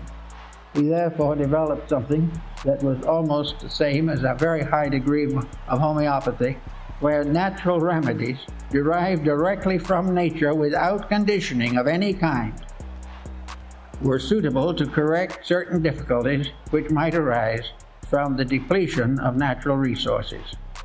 This is the same as almost every other phase of life. Religion, for example. Every building, every church is a living entity. Every bank is a living entity. Every war office is a living entity. These things are not merely buildings. They are embodiments of attitudes. Everything is alive with the quality for which it was created. The war office is tied to war. The bank is tied to banking. But banking is a living fact. It is the banking that is the real living involvement in the so-called story of banking. These things are all alive. And each one of these, as it comes into life, is born with a certain responsibility. We will say that a young person born into a family is born to help to maintain that family, but protect it, serve it, and serve with it for the completion and perfection of the community. The same is true of a bank. A bank is part of an organization, part of an entity, part of something created for a purpose. Now, if the bank fulfills this purpose honorably, it is then healthy. If, on the other hand, it decides to make an unreasonable profit, if it decides to sacrifice its integrity for the advancement of its own institutional existence, there is trouble. The bank will ultimately go broke. The stock exchange, when it was created to help farmers and merchants to share their goods and make proper and reasonable investments, they all sat together under a tree in the south end of New York. If this institution had remained a benevolent organization for service, it would be still probably very practical and very useful. But instead of being that, it has now become a structure of misuses and abuses. And the result is it is gradually destroying itself. Now, entities, a republic is an entity.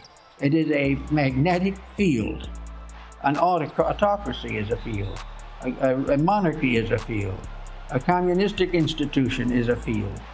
Every one of these organizations use energy. They use it in 1,000 different ways.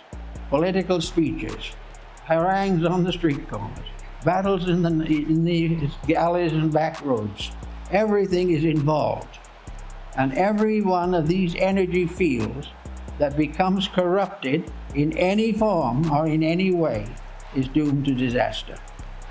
Therefore, our code of honor is not based upon the Mosaic Code alone, although that is a very good one. It is actually based upon use and abuse. There is no possibility of an abuse succeeding. It will seem to succeed for a little while. It will succeed in the same way that an abuse of the body will apparently provide the individual with an opportunity to make very serious mistakes. But in the end, the energy fields pay the bill. Every misuse of life responsibility, use of basic materials, the abuse of forests, the abuse of water, the corruption of air, all these things are paid for in magnetic defects. And we are beginning to recognize them now.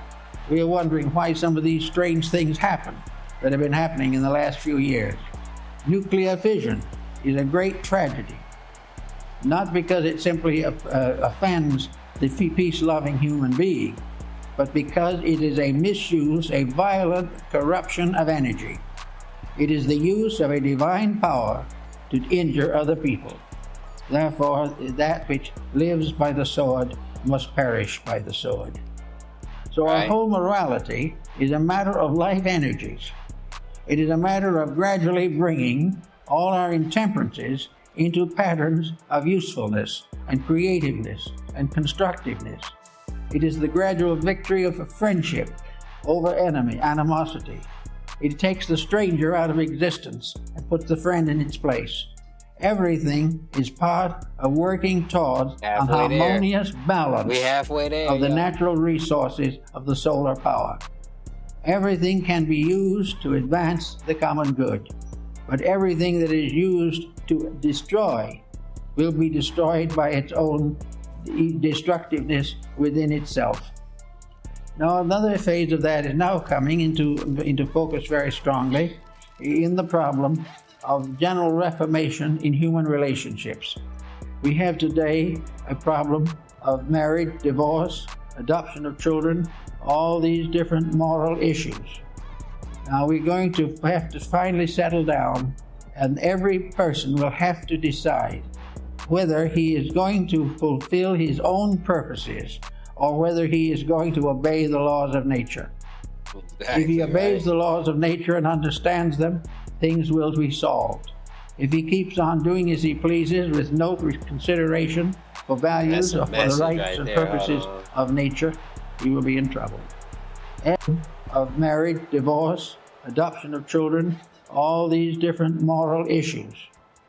Now we're going to have to finally settle down, and every person will have to decide whether he is going to fulfill his own purposes or whether he is going to obey the laws of nature. If he obeys the laws of nature and understands them, things will be solved. If he keeps on doing as he pleases with no consideration for values or for the rights and purposes of nature, he will be in trouble. Everywhere it is energy that must be properly used. Now we have now considerable emphasis upon the creation of new energy symbols, and this is more or less an interesting phase of our problem. The ancients used all kinds of symbolic designs to indicate energy. They had their pentacles and their signs and their symbols and their images, and in metaphysical thinking and philosophical thinking, there was a great emphasis upon meditation and the mantras and mudras of the esoteric doctrines. These are very important. But now comes the question. Meditation is a mood for the distribution of energy. The power of meditation has to do with the use of magnetic energy. Right. Therefore, the problem of meditation is very simple. You say to yourself, I want to develop a higher grade or higher level of integrity.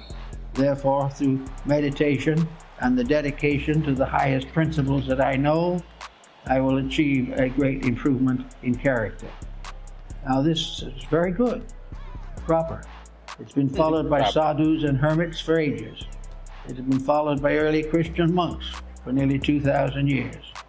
Therefore, there's nothing wrong in meditation.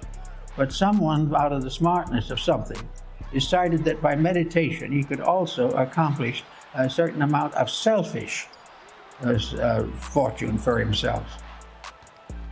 I know one individual who taught high disciplines for the sake of improving socially, making a wealthy marriage, increasing in business, dominating other people, and he was doing very well with it. One day I got a telephone call from the local hospital. This individual was sick. Right. So he went down. I said, well, that seems to be the trouble. It was a woman, she was in tears. She said, you know, all my life, or for many years, I've taught people to think rich, think happy, think healthy, and I am dying of cancer. Right. That is, again, a strange kind of poetic justice that seems very cruel. No question about it. But the individual had broken the rules that associate with magnetic energies. The rule of all possession is right use. The use of all esoteric doctrines and disciplines is for the advancement of the common good. And when we start meditating for a fortune or something, we are headed to trouble. Right. Because this is contrary to the proper use of magnetic resources. Magnetism is a great field of energy available to all. The price of it is simple. earn it. You've got to be right. And all the energy of space is available for the right use that you can make of it. And as much as the right use you can understandingly create at the proper time. But the moment the individual becomes selfish or self-centered, the magnetic field of his own body begins to fail. Kilner pointed out that there is great difference in these matters, and other scientists have noted that where selfishness comes into a religious situation, there's always a disappointment. And where we are selfish in marriage, where we are selfish in relationships, we are destroying the defenses of our own magnetic field. Now actually, there is a certain poeticness in this injustice on these particular problems. The individual who is selfish and abuses the field loses the protection of his own life against the selfishness of others. If he loses his own protection, then the selfishness of others can move in on him. And if he tries to take something from another, he also opens the door for that person or some other person to take something from him. It is reciprocity. Energy is the most important and priceless of all ingredients. It is something that everyone needs and must have. The waste of energy, the abuse of energy, is the abuse of the magnetic fields. The moment they are abused, they fail us. And very often the failure is a kind of poetic justice. It is something that happens that we can't explain. But I think we find it as clearly indicated in the Goethe's line of Faust. It says, how closely fate is linked to virtue, doth never to the fool occur. Had he the wise man's stone, I swear it, the stone had no philosopher. Wherever we have skill, we have knowledge, we have unusual abilities, we have been given good educations, we have been perhaps by good parents advanced in as much morality as possible, and then we go out and immediately sacrifice all that we have gained or has been helped to, we have been helped to have on our own personal selfishness. That means no wise man's stone for us. That means that we will not be able to succeed because we have, in a treasonable manner, perverted that which was our constructive birthright. So we're here today as part of a world of selfish people. We're here today with everybody trying to get theirs before somebody else takes it away from them. We're here in the presence of governments of questionable integrity, products of questionable value, and also another general factor which we must also face. And that is, we are now nearly 5.5, almost 6 billion disillusioned people. Damn. We have not much faith in anything. Every day the newspaper helps us to lose what honesty and faith we might have. We can become finally convinced that we live in a completely corrupt world. Therefore we are bewildered, we are intimidated, we are worried, and very often just simply give up and follow the line of least resistance and go down with the rest. Now this isn't really the way it was intended to be. Actually, the bad news that we have has nothing to do with us unless we're part of the bad program. Now you might say it's nicer to imagine a world in which we could all work together. There's no doubt about it, it'd be much better. But until such time, the individual who is trying to be right has got to be careful that he is not infected by a common disillusionment. He cannot afford to say everything is wrong and mean it. He's got to hold inside of himself a realization that principle is the basic value, and that regardless of what happens in the world, he cannot lose sight of protecting his own energy resources, because it might just so happen that he could be one of those who could help to change the course of history. In other words, disillusionment, despair, discouragement, bitterness, anger, frustration, all these do nothing to the person against whom they are turned. but they do everything to the individual who uses them. Right. Therefore, no matter what we read in the paper, no matter what comes to us over the radio or in television, the individual must retain within himself the realization that there is a great good behind everything, and that that great good will succeed, and that this magnetic field we're talking about, which extends not only through this solar system, but through the entire galaxy, decrees within itself by its own immutable process that evil can never win. We must go through certain travail in connection with it. We have to finally learn to our own satisfaction that we can't do it badly and be well off. But until such time, values never change. Never will we be punished for what somebody else does. Never will we be rewarded for the virtues of others. We must achieve these things ourselves through our own efforts, through our own integrities, and through our own dedications. And all of this is added up in a mysterious bank account, which is called energy, or magnetic resource. It is there to serve us. It is there to serve the individual who does wrong. But if the individual does wrong, the service collapses. And the individual who does wrong finally finds the energy turned back upon himself, and the corruption continues. We must keep this center of consciousness within ourselves in a condition of correctness. In Buddhism, the heart is called the Saptapana, the house or temple with 7 rooms. It is within this temple, as Buddha points out, that the great initiation against the hindrances has to be performed. The individual has to be initiated in his own heart.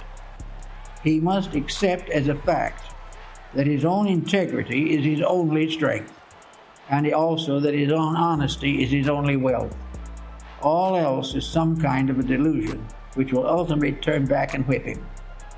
So in the quietude and peace of the realization of the immutability of good, the inevitability of right over wrong, the endless and continuous process of redemption going through every area of nature, all things in due time will come back into the peace which they sacrificed when they tried to put self as an individual above universal reality. We should have, I don't see how we have gotten into the state we've gotten into really, of course I do know, but I'm not mentioning it. The real fact of the matter is that as we look around us, there's every reason to know that we live in a beautiful world. We live in a tremendous sphere. And we are already beginning to realize that we're destroying it ourselves. It is not some vast cosmic power that says we have to be selfish, or that puts a profit against principle. These things don't exist in nature. We know that with moderation, with integrity and dedication, we could all live in peace and another 5 billion could live with us. But the way we are doing, we are sacrificing everything for a bowl of pottage. And if we continue to do this, the energy resources will be reduced. We are worried now about changes taking place in the atmosphere, that the overload that we are throwing against our natural resources is beginning to endanger us. Now we can go under our own skin and see that the same thing is happening inside of us. The overloading of our body with the problems and processes of modern living obviously is going to result in destitution and death. We cannot afford to waste the magnetic field of the body or destroy it any more than we can afford to destroy the one of the earth. If we're going to run out of petroleum someday, we're also going to run out of the ability to recuperate from ailments if we dispose of and waste our recuperative power. The magnetism, which helps digestion, can be destroyed, wasted by corruption. When we take into ourselves dangerous foods, dangerous attitudes, or when we eat with a dangerous mood, we are endangering ourselves. And when the world does these things, the world endangers itself. And we will not be the first civilization, as is said in India, the great mother, the earth, has cast many civilizations from her back. Everything that goes beyond a certain point is destroyed because it breaks up its relation with its energy supply. It no longer is fed primarily by magnetism, because it's magnetism in the food that feeds us, it's magnetism in the air that we breathe, it's magnetism in the earth that grows our vegetables, and it is magnetism in our souls that makes us hope for good. All the things we know, all the things we believe in are energy dependent, and the use of energy is the most important thing. Why we go on year after year making all kinds of efforts to feel better, be better, or think better, and overlook the one fact that everything that we think and feel and believe depends upon a life principle, an energy resource, a magnetism of the earth itself.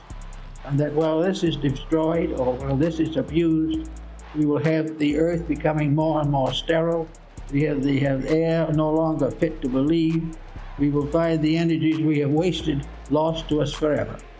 All these things require just one new concept, and that is that religion is basically the proper use of resource. It is to use the privileges that we have been given for the greater good of all of us. We have been made gardeners in a beautiful garden, and we've let it go to weed. We have been given a beautiful planet, and we subdivided it and sold it for profits. Damn. The original purpose was that we should become a wonderful group of human beings working together for the good of each other and the glory of the universe. We are being prepared for a bigger job than we have, but we are flunking the examination at the present moment. We are not doing what we should do. Everything that comes along is measured in profit. Everything that comes along is measured in freedom from responsibility. When energy is something that we must be responsible for, or we will waste it forever, or as long as we can. By the time forever comes, there won't be much energy left. But all this is a lesson in the morality of values.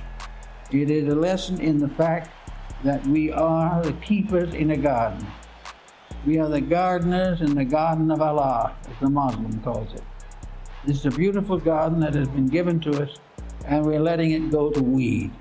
We had a beautiful world with wonderful materials, so we dig under the earth and create materials to create war, death, and destruction.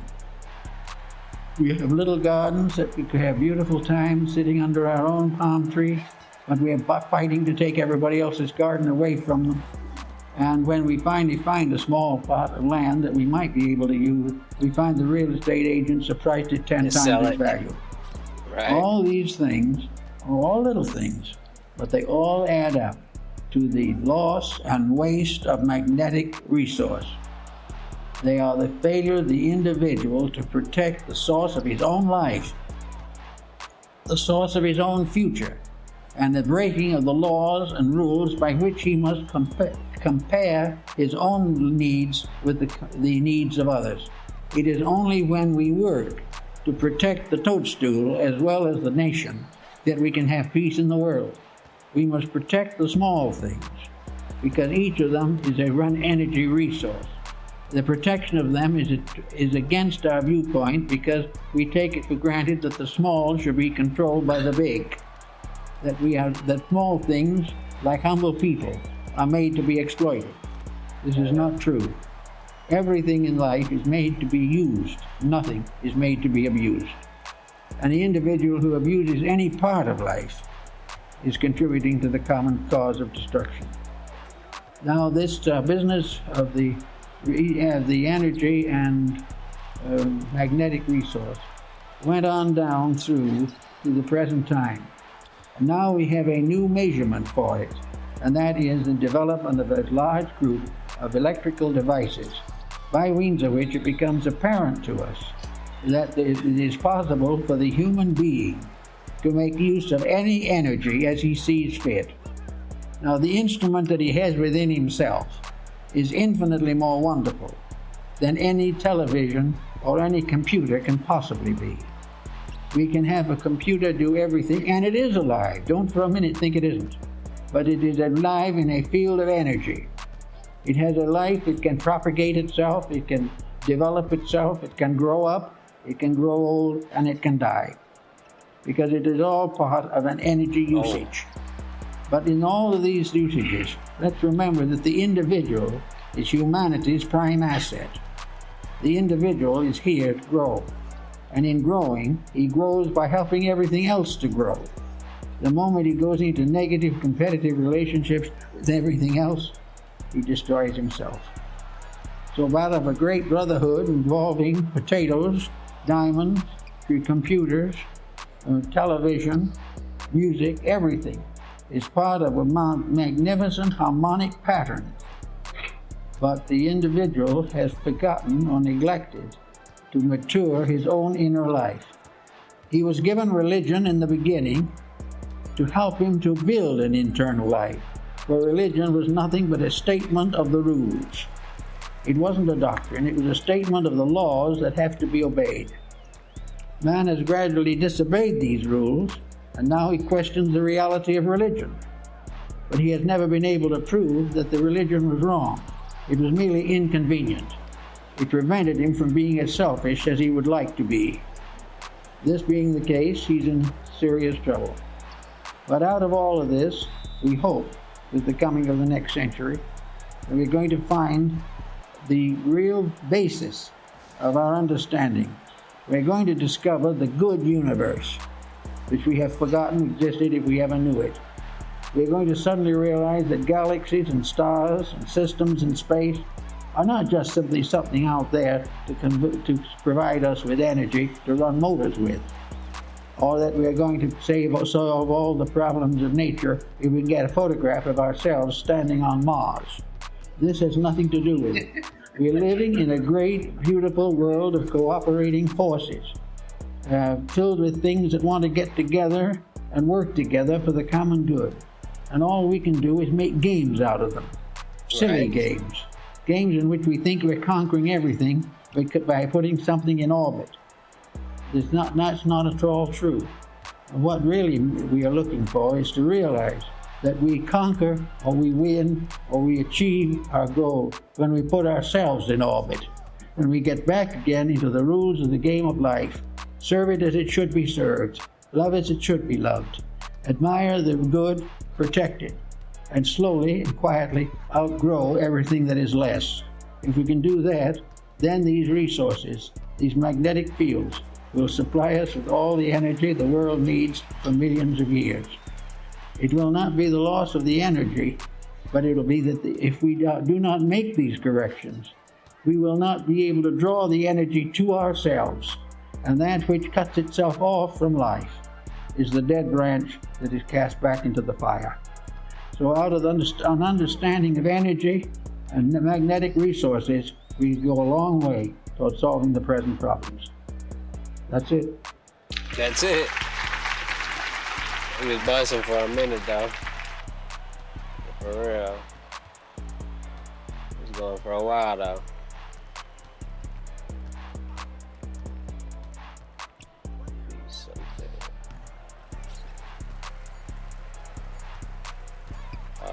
We lost anyway, so it's not that big of a deal.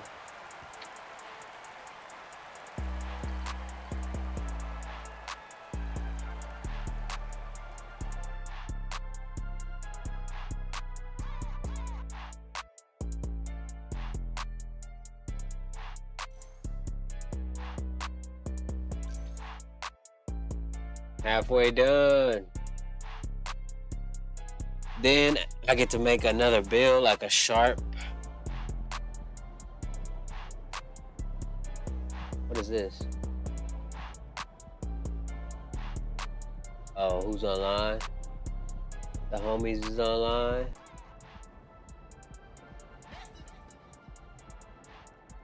What was that? I don't know how to do none of this shit.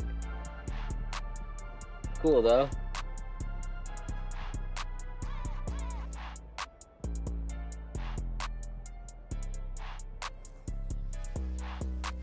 My career. trying to get to this motherfucking level, what? 90 real quick. Have a great game,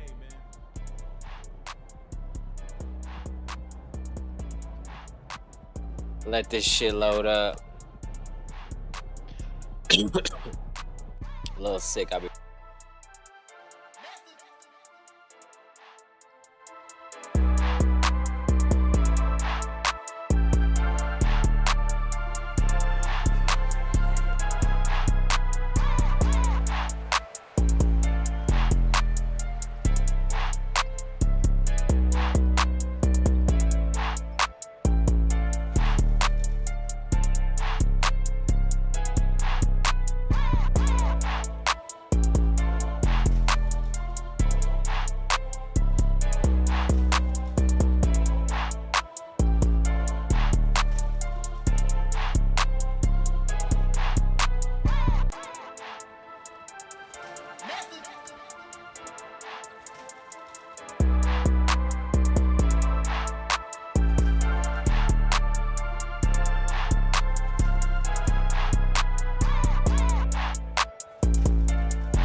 Alright, I'm back. I'm still looking for some shit though. So, yeah, I'm still looking for some shit though. Oh, that's not it. If you've been That's not it. There we go. Today we are going to begin in Alabama. Hold up. Subscribers. And just for fun and a long-term goal, if this video gets to 50,000 likes, I will leave my country and do multiple boots on the ground episodes, covering many places in Europe. Liking the video, commenting, and subscribing helps share this information with new people that need to hear it. Now let's begin. All right, it's been about 5 months since we discussed possibly the main point in all of this, and possibly the biggest, clearest giveaway that is given to us through the mainstream narrative. And that is that nearly every major invention, from planes to trains, cars to phones, computers and light bulbs, radios and major sports organizations, everything, everything. The main point in all of this, and possibly the biggest, clearest giveaway that is subscribing helps share this information with new people that need to hear it. Now let's begin. All right, it's been about 5 months since we discussed possibly the main point in all of this, and possibly the biggest, clearest giveaway that is given to us through the mainstream narrative. And that is that nearly every major invention, From planes to trains, cars to phones, computers and light bulbs, radios and major sports organizations. Everything was given to us in the last 300 years. They went from cavemen all the way to the society that we know it now, all due to evolution? No. There's a different, much more logical explanation than to think that people were writing letters with duck feathers until us geniuses came around. And we are going to dive way deeper down this truth hole today. This giveaway that is given to us the main point in all of this, and possibly the biggest, clearest giveaway that is given to us through the mainstream there. Many places in Europe. Liking the video, commenting, and subscribing helps share this information with new people that need to hear it. Now let's begin. All right, it's been about 5 months since we discussed possibly the main point in all of this, and possibly the biggest, clearest giveaway that is given to us through the mainstream narrative. And that is that nearly every major invention, from planes to trains, cars to phones, computers and light bulbs, radios and major sports organizations, everything was given to us in the last 300 years. They went from cavemen all the way to the society that we know it now, all due to evolution? No. There's a different, much more logical explanation than to think that people were writing letters with duck feathers until us geniuses came around. And we are going to dive way deeper down this truth hole today. Welcome to episode 38 of my lunch break. I hope you're all having a great day. And if you're new, welcome. I gotta skip ahead a little bit. Let's see. All right here, I think. Right here. I know. After that. Right around here. Michael Hastings, Jason Brunson, Millicent, Christopher Arrieta, Home Guard Goes Hard, Don Gaston, and Victor Perez. You guys are all awesome and helping this channel out a lot. And for $19.99 a month, you can also be a sponsor of this channel. Put that link right in the description below. Thank you. We are told that the USA begins in 1776. Immediately after, 16 years later, we have the stock market open up. And as we have talked about before, and this is where evolution, for whatever reason, finally starts to work for once. And the whole world supposedly becomes so intelligent and starts creating flying craft. We are told that the USA begins in 1776. Victor Perez. You guys are all awesome and helping this channel out a lot. And for $19.99 a month, you can also be a sponsor of this channel. Put that link right in the description below. Thank you. Lunch break. We are told that the USA begins in 1776. My lunch break channel is pretty good. No cap for real. And helping this channel out a lot. And for $19.99 a month, you can also be a sponsor of this channel. Put that link right in the description below. Thank you. We are told that the USA begins in 1776. Immediately after, 16 years later, we have the stock market open up. And as we have talked about before, and this is where evolution, for whatever reason, finally starts to work for once. And the whole world supposedly becomes so intelligent and starts creating flying crafts and engines and phones, trains, TVs, and the rest of it. This is absolutely insane to believe. Then we have Australia that comes into the picture in 1901. The main issue that we have here is that we have the construction from the past civilization that is sitting here staring at us right in our faces. Buildings that we do not recreate today in 2023. Cities such as Budapest that have a coffee shop, a parliament building, and chocolate museums that look straight out of the movies. We have identified nearly 100 fire stories to this point, where buildings that are said to be built in the 1800s that clearly are from the old world are completely destroyed due to a fire, even though they're mostly made of stone, which is not flammable. This is the beginning of waking up the masses, understanding this massive historical lie, understanding that there was a previous civilization right before us that is no longer here. Where they went or what even took place that removed them from this place is what we want to know. They left all of their structures here for us to see. In my opinion, they left all of their technology, and the individuals who are supposedly so smart and evolution just hit them square in the face never created these things. Henry Ford, Thomas Edison, and on and on. Through my first 37 episodes, you will find hundreds of issues with the narrative, and we're just getting started. They were able to construct the St. Mark's Basilica in 4 years, from 828 to 832, but didn't have a light bulb? Give me a break. They built the inside with candlelight. Oh, and don't forget that it lasts forever. Unlike anything that we build today, even though this was in a time period before they even knew how to make paper It really is incredible that once you get it, you don't go back to not getting it. You can see it all very clearly in nearly every town in the world. This past civilization had much more technology that we have not been given back yet. We have been given the car back, the train, the plane, the TV and cell phones, the light bulb and computers, internet and power tools. All major movies have been recreated. They know what we like. Refrigerators, cameras, GPS, video games, all of this in the last 300 years. Like, in my opinion, like I've said, they have had all of this technology, and this includes AI. I'm starting to find the same narrative too many times, all over the world. I am now leaning towards an AI that most likely created all of these insane, ridiculous narratives. For every one of these buildings, the repetition of the plots and the repetition of characters gives it all away. How long has AI, or more specifically this ChatGPT stuff, really been around? Do you think this is the first time? I definitely do not. We get characters from the East Coast that somehow make it over to Chicago and then over to California within a matter of a 1 to 2 year span, with no articles of them ever existing, or they were store managers and not architects like we have proven, or they were in Alaska at the time that they were supposed to be in Texas. In my opinion, it is clear that nobody was ever supposed to actually look into these narratives.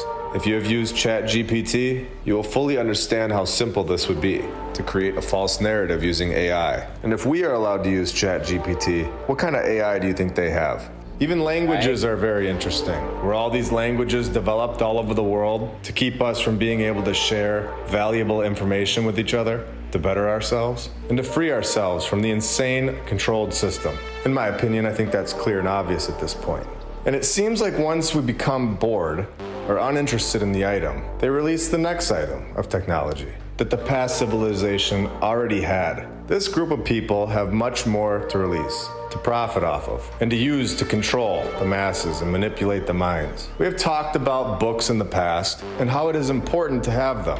If this trend continues for another 100 years, where people use books less and less, at a certain point there will not be any books.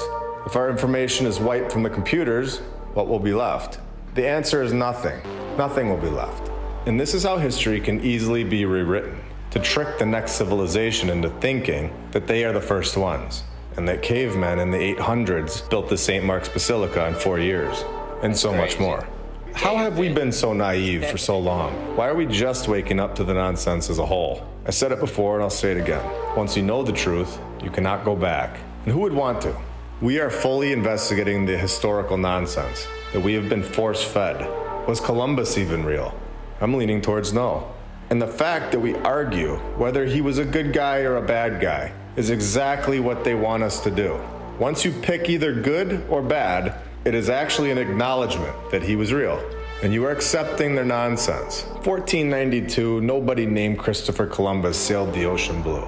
Not in the Pinta, not the Nina, or the Santa Maria. He didn't trick Indians, none of this happened. These are all mind control tactics that are implemented at a very young age. And songs work the best. This is very important for you to understand the game that you're in. Don't be one of their pawns. They use these tactics of admission for many things, not just historical nonsense, but especially current events. Something that is out of your control, that only they can save you from. This is a major card that is played. It installs fear into your mind, and most people become submissive. In my personal opinion, the fact that everything has been given back to us in the last 300 years systematically proves that there is a group of individuals that are controlling this and giving misinformation about the historical narrative.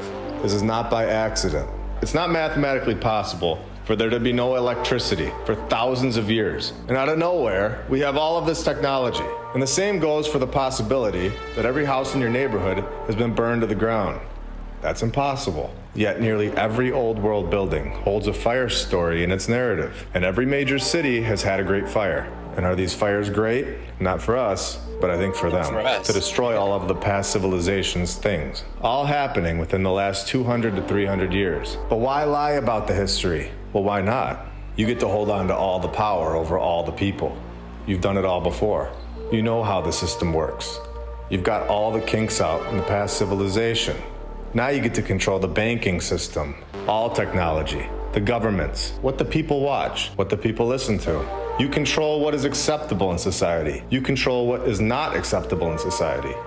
and what is thought of as crazy. Why wouldn't they reset the system and control it all for their advantage, releasing old world tech to their advantage when there was already free energy? Some people have asked, why would they lie about all of this? When all people should be asking, why wouldn't they lie about this? Do you think that this place that we live is really designed so that we couldn't supply ourselves with food, with energy, with water? Right. We are manipulated and in a trance. Do even 1% of people supply themselves with food? Why are we told that the sun, the one thing that creates all life, the one thing that grows the healthiest things in the world to eat and gives vitamins to you, is dangerous and should be avoided? Where did our common sense go? I think now is the time that we find it. Bring it back and take control of our lives again. I have said this many times. This is not just about... All right, that's good. That's good. Finish this 2K real quick.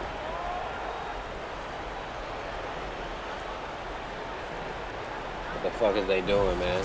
Halftime? Oh, okay. My bad, my bad. I ain't know. I ain't know, man. I ain't know it was halftime.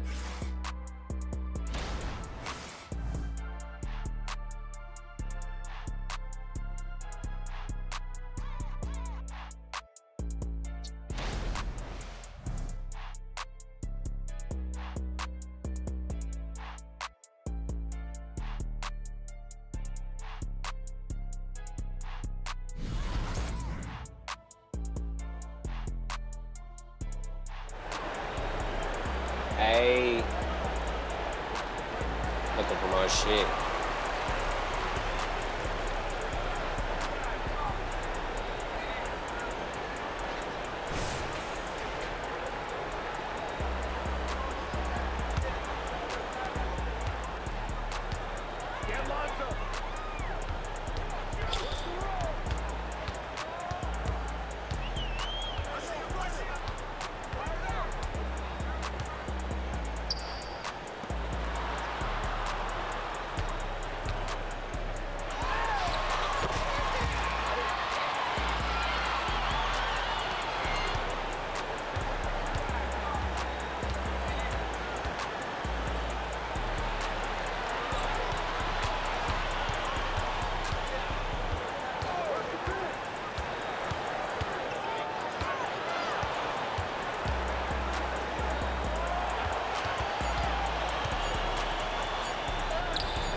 Got him, coach.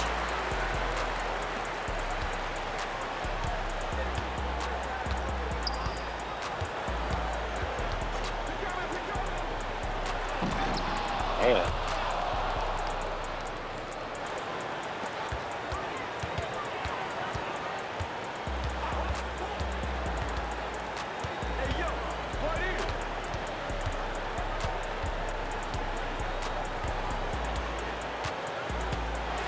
Oh, that's not what I was trying to do. Trying to do a fucking fade, post fade. It made me shoot it. A layup.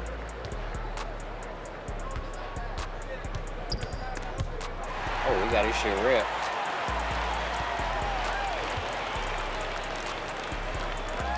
Let me get out the corner. There. Oh. Hit that. Hey.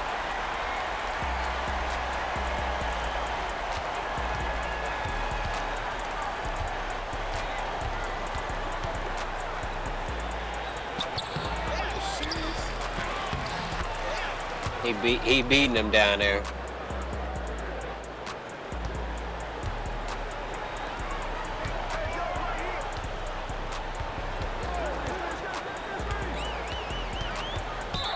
Yeah, free throw line.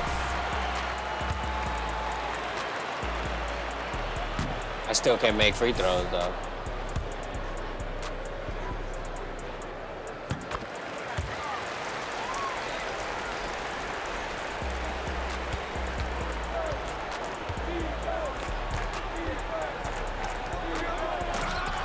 That should have been a foul.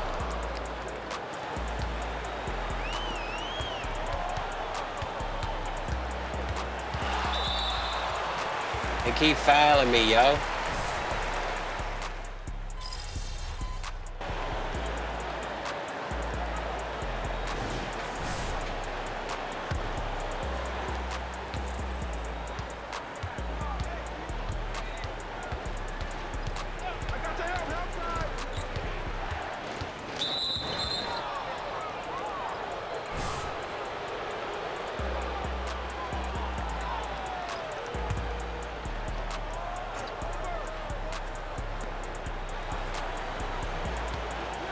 Oh, little man. Oof.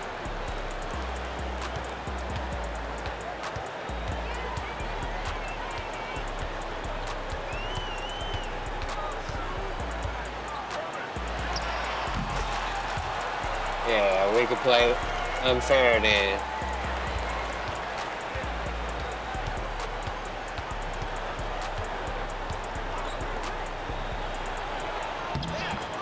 Footwork.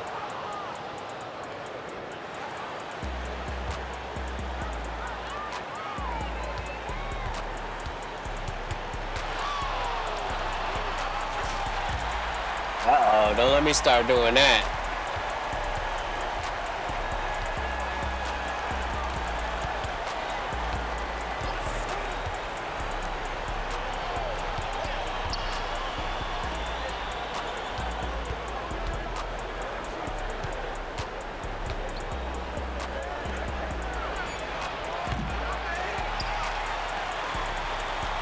You're too little. I'm gonna just shoot it anyway.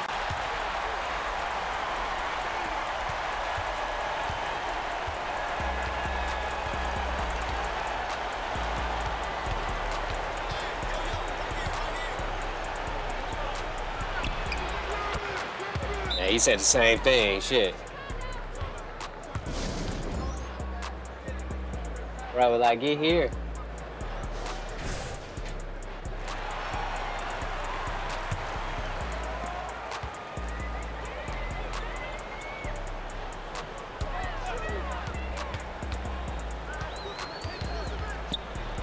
Hell no. Made it though.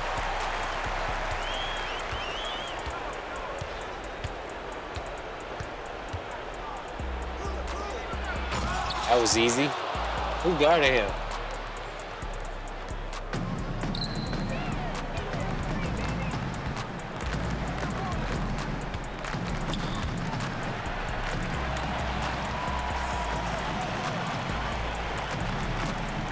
Fucking guys, move out of my way.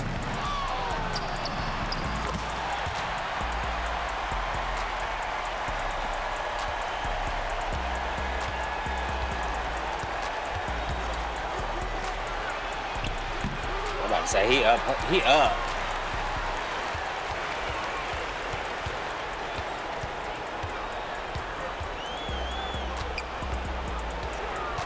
Got you. Get off me.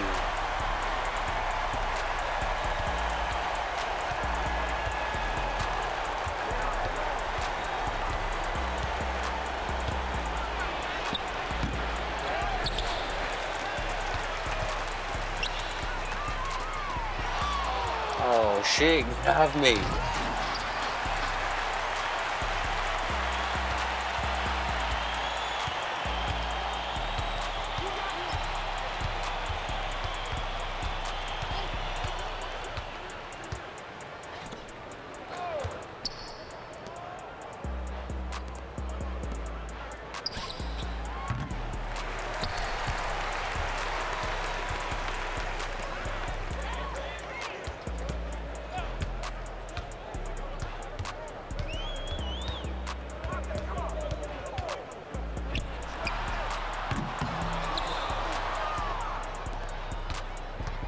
How many threes did I make this game? 8? That's pretty good.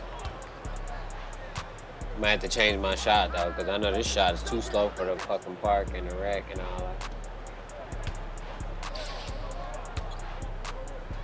Damn, he getting bullied.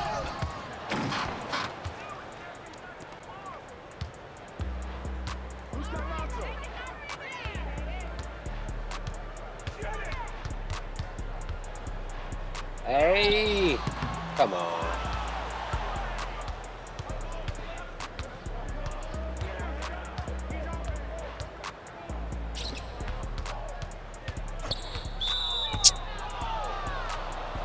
That's crazy, bro.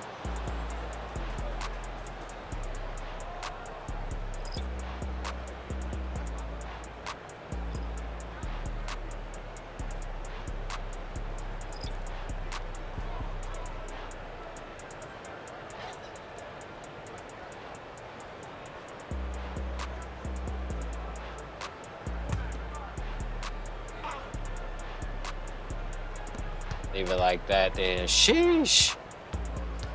Sheesh. All right, there we go. Just testing out the pop.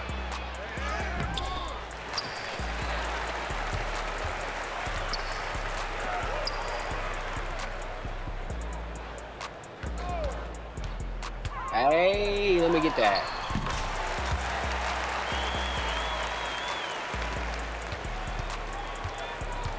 Try to jump though a little bit. That's it? Y'all don't want to play no more. They don't want to play no more. Whatever.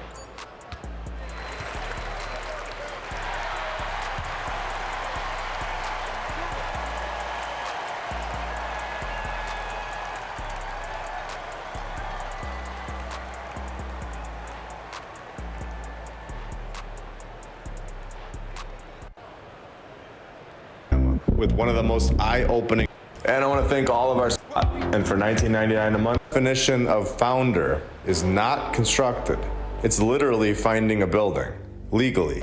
First, Alabama State, and Victor Perez. You guys are all awesome and helping this channel out a lot. And for $19.99 a month, you can also be a sponsor of this channel. Put that link right in the description below. Thank you. The original and very first Alabama State Capitol building was designed by Andrew Dexter, one of Montgomery's founders. In episode 35, we proved that the legal definition of founder is not constructed. It's literally finding a building, legally. What else do we have here on this same screen? This episode just started, and we're already getting the nod. The first Montgomery Capitol building, destroyed by fire in 1849, which is the nod. That this is an old world building, but not even close to the craziest part of the story, which is definitely saying something. I love being able to see through the nonsense. Here we go. Remember, this is the 1800s. Can we construct a state capitol building in a year today? No. But in the 1800s, this was simple. Construction of the first Capitol building in Alabama began in 1846 and completed in December of 1847, which means that it was destroyed by a fire in less than 2 years. Can you see how insane this sounds? So in this insane timeline, we are in the year of 1849. Our brand new state capitol somehow burns down. Nobody has any clue how, and we don't need to talk about that, of course. We have no idea where these materials came from to construct it in a year. And we have no idea who built it or how many men. Apparently, this information doesn't matter because every single person in the 1800s were master builders and never made a single mistake. Having 6 composite columns and a bunch of other incredible features that you can read here, all built in less than a year and then gone to a fire. Remember, I don't believe that there was actually a fire. In my opinion, based on years of research, this is simply a nod to their group, that the current Capitol building is from the old world. Now let's continue. The first Capitol building burned to the ground, and the ruins were cleared up in a few short months. All gone and ready for a new Capitol building. Very easy. How long will this one take to build? Do we already have the designs ready? A construction team picked out? Do we know where the materials are going to come from? Everything's ready to go. The logistics are simple 200 years ago. No, they weren't. This is unbelievable what we are reading. The current Capitol building was built from 1850, and in 1851, it was done. Do we remember what we just read? That's crazy. March 1850, they were still cleaning up the first one. Do you know what kind of planning needs to go into constructing a state capitol building? Why has this absolute nonsense been widely accepted for so long? And of course, these characters are from all over the place to explain these narratives. Going back to episode 38, where I showed how easy it is for ChatGPT to do this exact thing. this is a clear case of an AI-generated story. First, we are given Stephen Button from Philadelphia. Mr. Button just comes down to Alabama and knocks out a building in a year, and then gets out of town. Yeah, right. Then we are given Barachius Holt, all the way from Maine. So they come from all over the place. And Barachius was even better than the last guy, getting this one done even faster. Strange. The supposed second Capitol building also had 6 columns, just like the first one. Again, in my opinion, that is the same building. The pictures of the first one are not even real. Look at it. It's a drawing. This is classic fairy tale stories for adults. Once you know, you don't go back to thinking that some guy named Button built the state capitol in a year and then burns it down that night. And a new one goes up a week later. All because they know a guy in Maine. 1 year to build this. And wow, does that clock look out of place? What was there before? What might be behind that clock? I would love to know. And is it now time to move north into Ottawa, Canada? Because we have the Notre Dame Cathedral. That looks like it has some explaining to do. Okay, so the USA was established in 1776, and we have covered that in the last episode. Right. Why, on the main page of this Notre Dame Cathedral, why are they telling us that the USA is trying to invade anyone in 1775? Whoops. This is already off to a bad start for them. Okay, so let's really get into this story and shred it. Remember, we are on their website.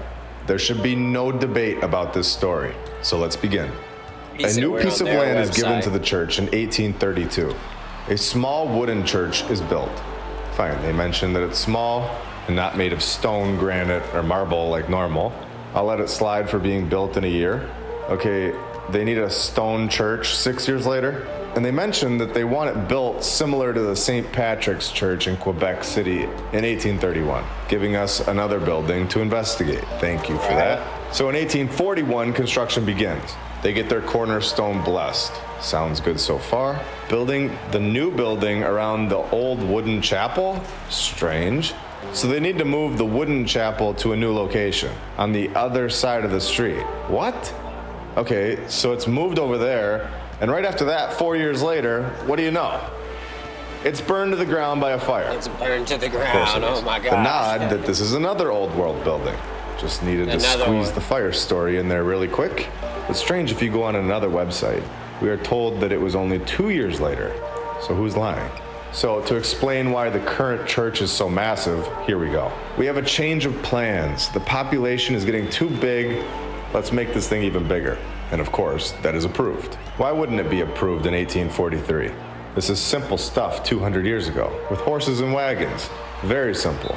Oh wait, what is this? Another change of plans, of course. This is no common style church. It will be a Gothic style. So in 1845, they changed that up to make it uncommon. A year later, the walls and the roof are completed. Nice of them to admit that they weren't working in the winter months, which nearly every other narrative ignores. In fact, this is actually the first time that I have read a narrative that actually acknowledges this. So please remember this for the future. When we see a narrative that tells us that they completed a building in less than 12 months when the temperatures are freezing. So in 1847, this thing is done. And I need to cover this because this is so ridiculous. In 1878, we are told that this guy designs this himself and calls on a team of craftsmen and carpenters and sculptors. The same men then worked on the Parliament buildings. Most of them men live nearby. Most of them men. All right. So them men got the job done in the 1800s. No problem. So we're all aware of the Notre Dame Basilica in Paris that caught fire in 2019. But what's going on here gets really deep. So Ottawa has one too, which we just covered, with its own fire story. But so did Quebec, Canada. On December 22nd, 1922, it went up in flames as well. For the second time. This time getting the job done. Every time. The first time it was on fire was in 1759 in the Battle of Quebec. Are we not convinced yet that these buildings are from the old world? The mainstream narrative is not foundationally sound. Why are there massive holes that allow for these insane structures to be built with ridiculous narratives that do not give us factual evidence, such as where the materials came from, how many workers, Which school did they learn this incredible architecture work and construction? And why did they know how to do this all over the world? And why are we unable to reconstruct one of them today? Anywhere in the world. Oh yeah, and they last forever. And remember, that fires do not burn stone. So someone must have destroyed this one in Quebec with more than a fire. And why are they telling us these lies? That there were a few badly singed stone walls. This is incredible. We are all aware that stone does not burn from fires now. These narratives are no longer acceptable. The lie is over. Now that we know we're being lied to, we can go deeper and find the truth. Don't forget that there are a bunch of brand new t-shirts. Alright, yo, don't forget to get some t-shirts and shit. On some real shit though, I'm about to try to play a couple more, maybe 1 or 2 more games, because I'm trying to get this 90 real quick.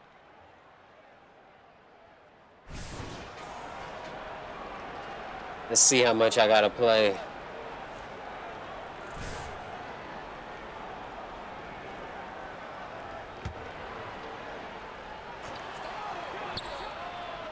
Come on, man, I should have made that. Terrible fucking shot release. I'm gonna make that though.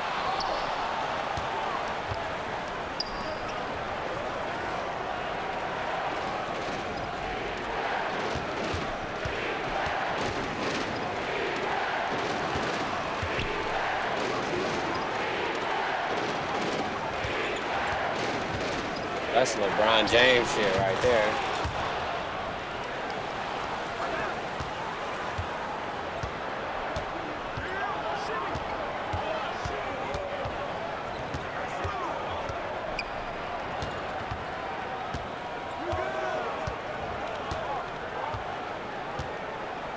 Give me that, boy.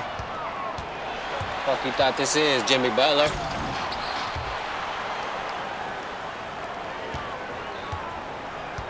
Been waiting for a steal.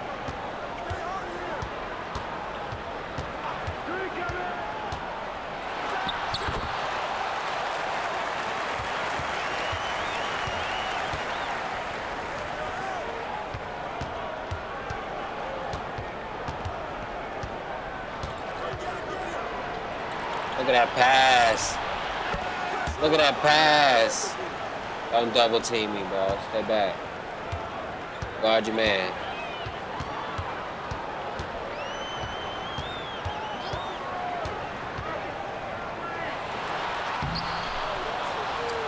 Bam. Bam. Bam.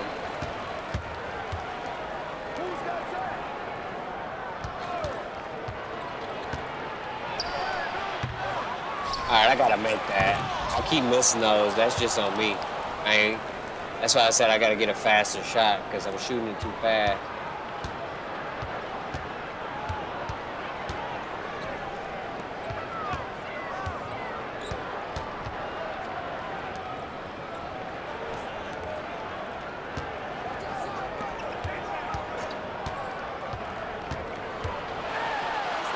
What the fuck? Oh. Almost. I got bailed out. Holy shit. Come on. That 2 times I'm wide open, I fucking shoot it too fast. Jimmy Butler with the Jimmy Buckets.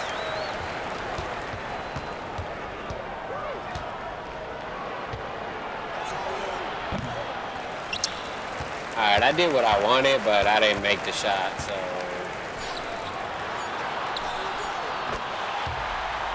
And then I let them back in the game by not playing defense.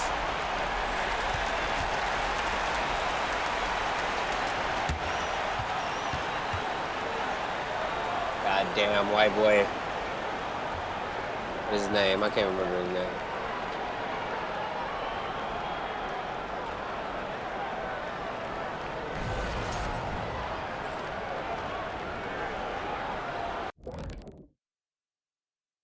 Showtime. Oh, halftime. Yo. I was like, what does that say? Showtime. Whoa.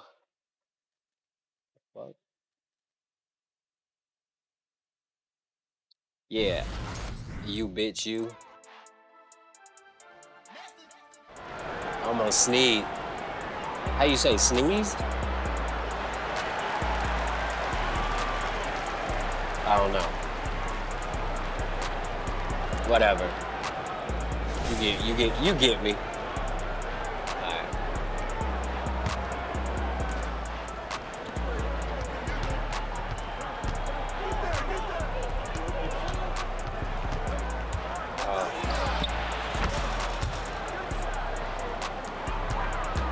That was a good little blinder shot, though, I ain't gonna lie.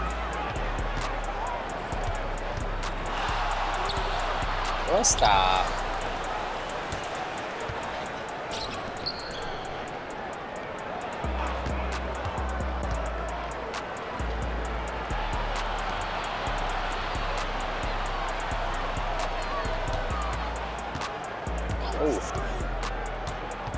Oh. Get off him. He cooking, boy.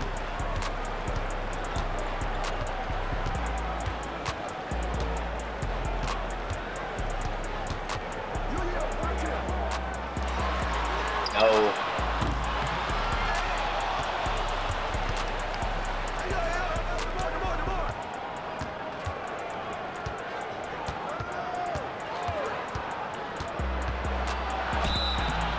Hey.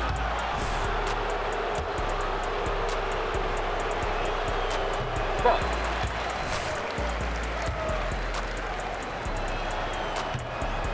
Both of them too late.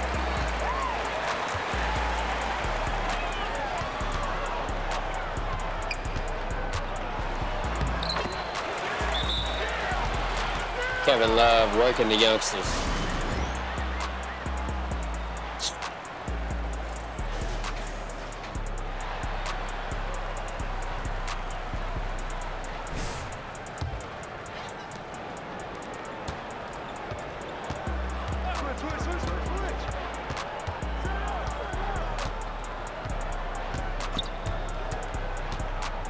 Hey! But no way they was getting that.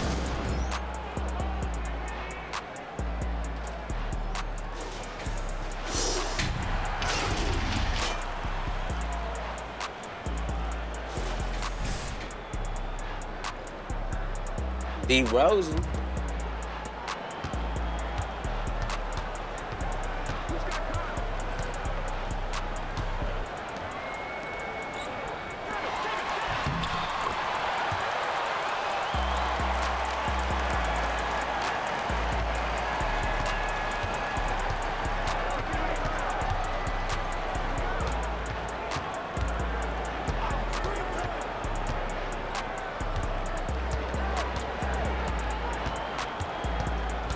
Bro.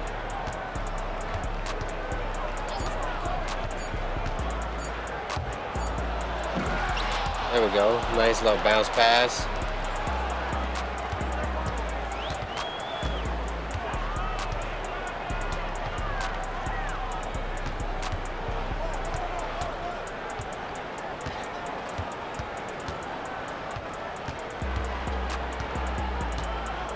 Jimmy Butler, don't do it. You better shoot it yourself.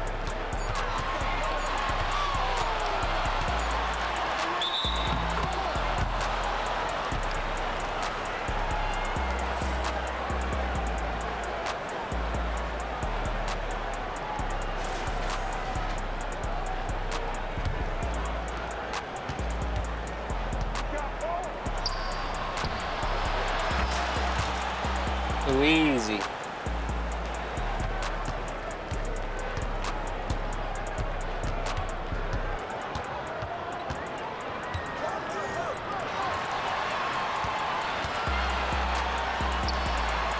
That's a good shot.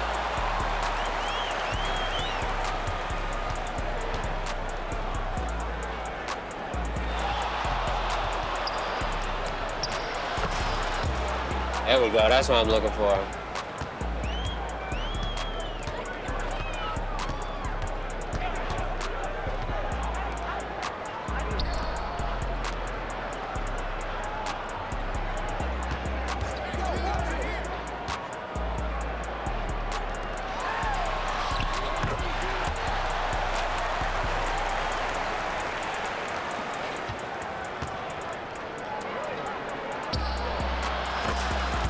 Another one.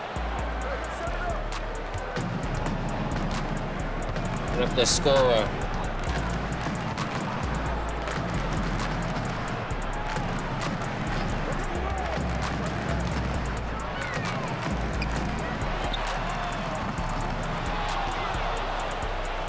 Hey! And one. Damn.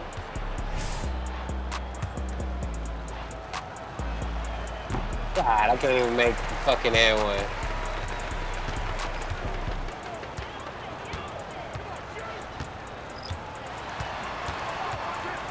Gordon free throws patched.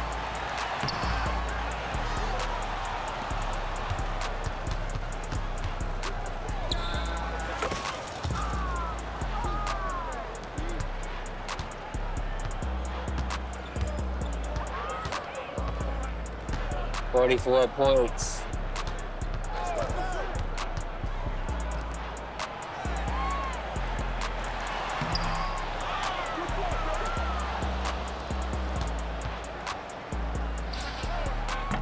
A little too far. Could have got closer to the line, huh? Or even a two. Lean them two.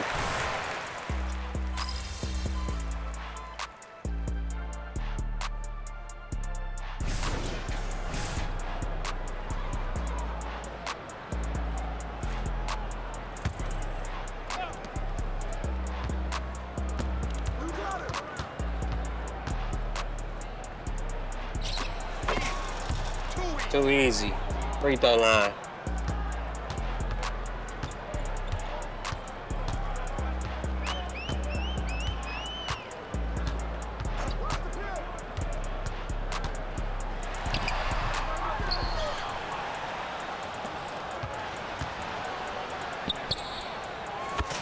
There we go. That's what I gotta do.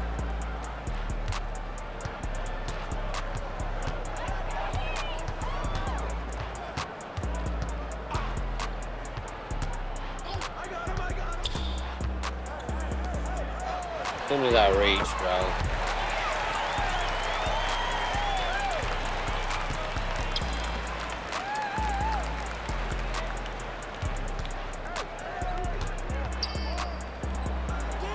Damn, that was about to be nice though.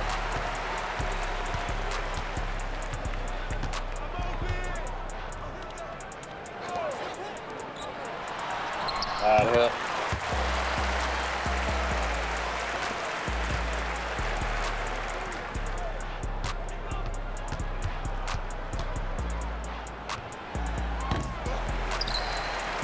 Almost.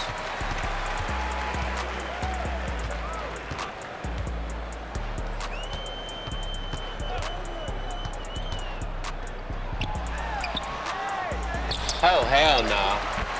Bam. Got the rebound on everybody.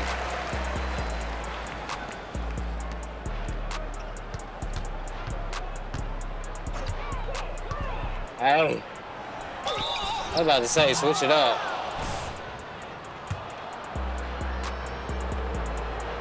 Alright, I'm still shooting it too long. That's it. I just gotta do it like that every time.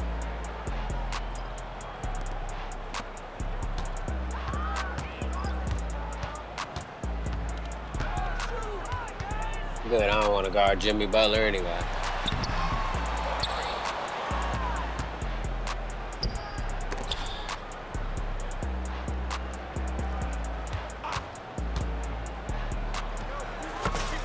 Get off me.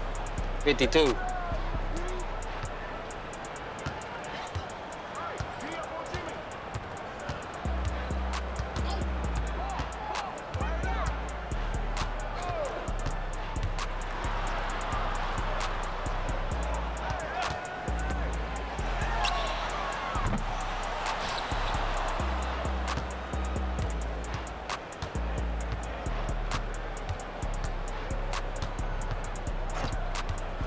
Hey.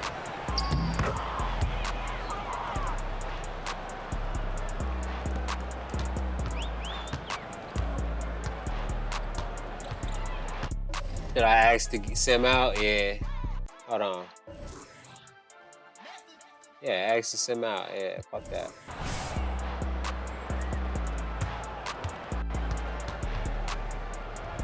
Beating him too bad.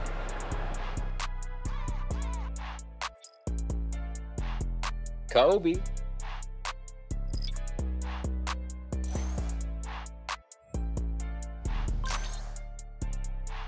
Oh, one more game.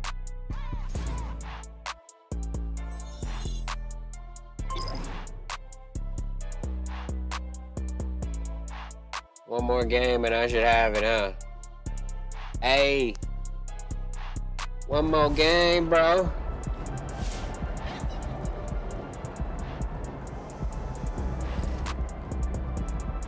That shit close. One more game and I should have it. I'll be right back.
Hey, I'm almost to the level that we set our goal for today. Let's go ahead and play this last one. Probably gonna play more, but I mean, my career at least.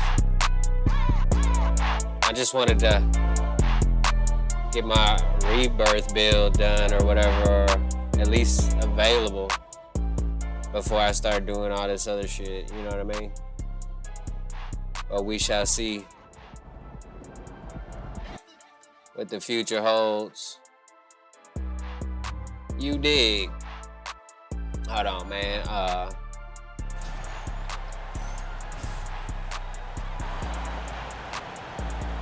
Alright, let's get playing a good game now. Even though, oh, it's same team? What is this, the fucking playoffs? Oh. Oh. That's too easy for me.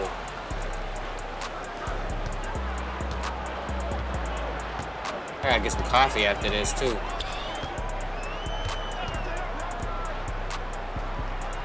Maybe I can upgrade my defense after this a little bit too. And I can go play rec or park or something, I think.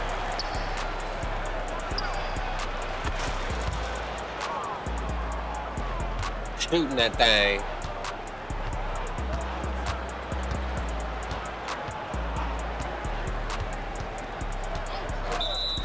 Damn, moving screen. Come on, Bam.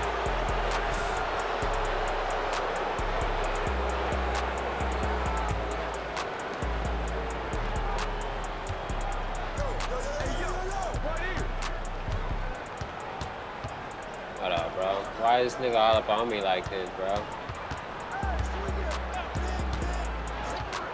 Oh. Fuck, I'm tired. What, did he just go out of bounds? I should have shot the ball then. He ain't gonna do that shit.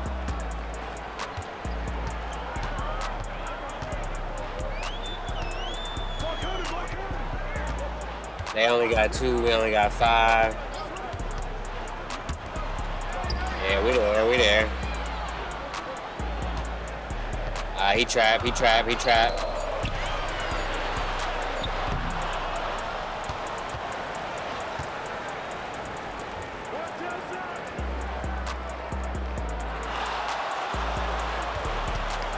Hey!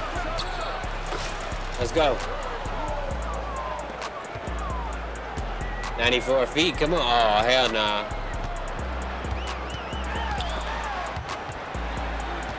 I jumped too soon, though. I don't want to guard Jimmy Butler. Double teamer.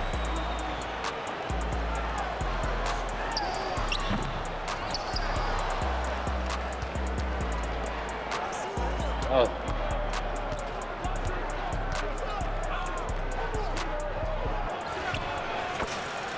Got him.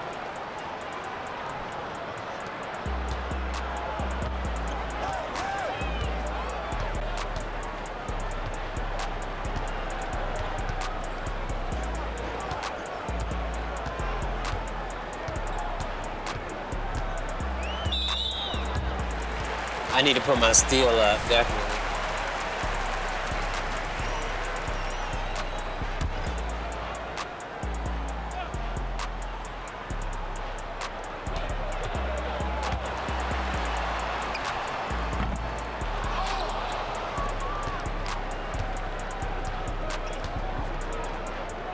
Jimmy Butler guarding me.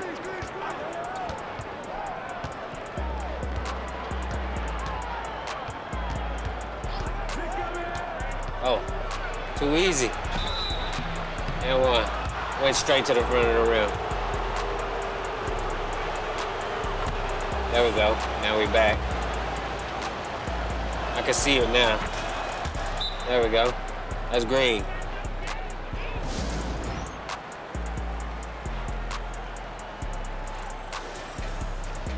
Trying to get through this game quick. Get some more coffee and shit. Come back.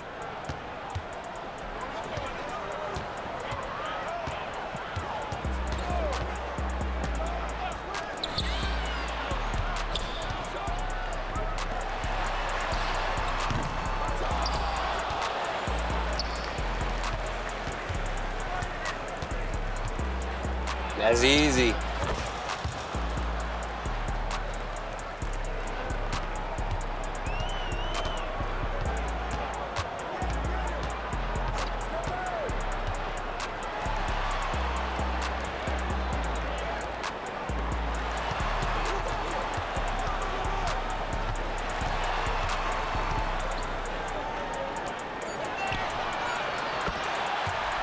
Jimmy Butler.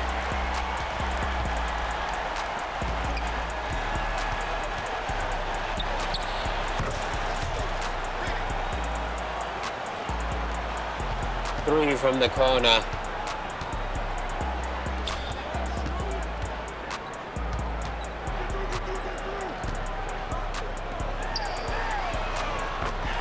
Why you leaving him, bro? Stupid.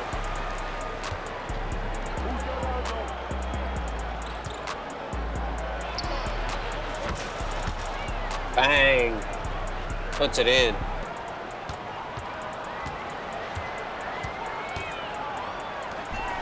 I ain't trying to foul nobody right now.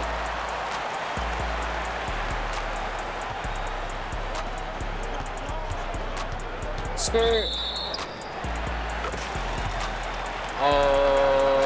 Okay.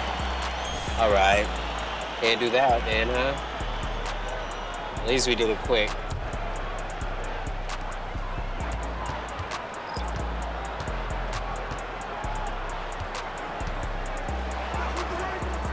Let's go.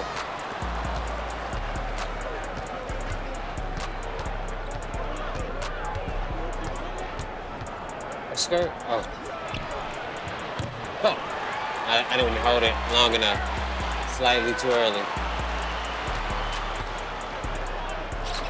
Let's go. Run it up. That's got to be in there. Nope. Nope, it's just a boom.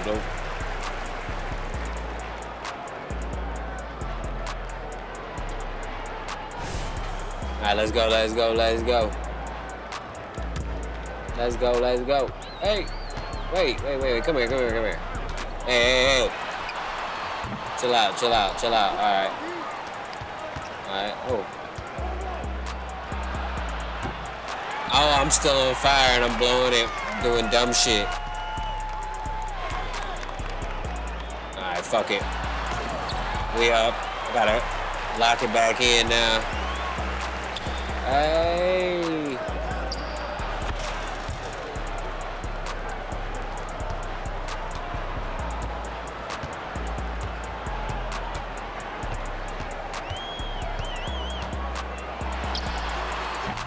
That was a good shot. I was trying to play some straight up defense, but I got cooked. Ooh. Ooh. Ooh. Oh no, he didn't. Now that was nasty. Hold on, bro. I gotta look at that again. Bro came down court with the hold on. What the fuck is going on? Alright. I just wanted to be on him, huh? There we go. This nigga shimmy twice and hit the three right in front of him. Yank. Yank. Bodied him a little bit. A little bit. That's nasty. Too close. I'm over here getting too carried away now, trying to get still. I tell you, I gotta play fundamental.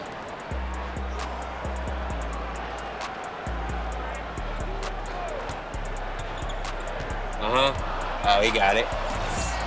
I ain't trying to foul. But they called a timeout anyway. I should have fouled. Coach is like, bro, what are you doing? I'm leading us to victory.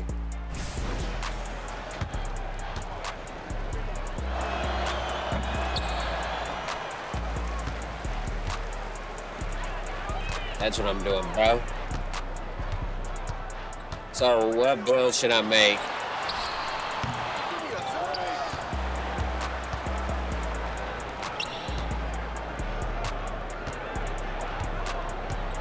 Ooh. Ooh. Oh no, is it getting crazy? I need a faster jump shot though. Can somebody tell me what the fastest jump shot I can use? I need the fastest jump shot. Hey.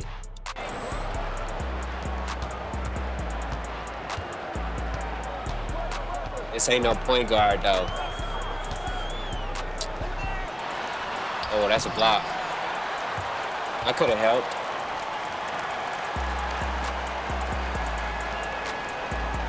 I'm staying right here, bro.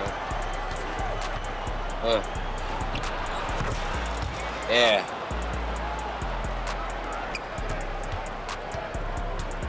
Oh man, move.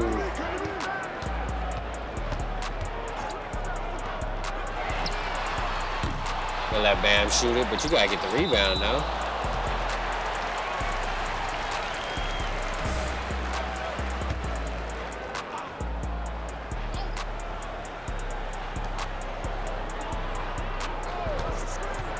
That's crazy. Oh, get the steal, bro. Get dunked on and shit, bro. He making you look stupid.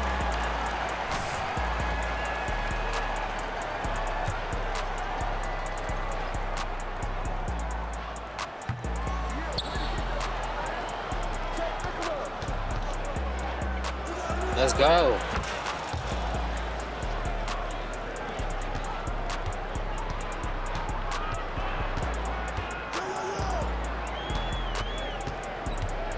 I'm just playing my career, trying to get this motherfucking 90 real quick.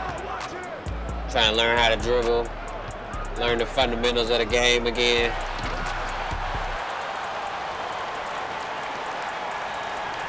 The new features, the floor spacing, whatever it is.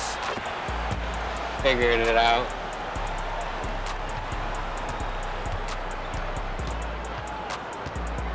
Yeah, I definitely need a faster shot.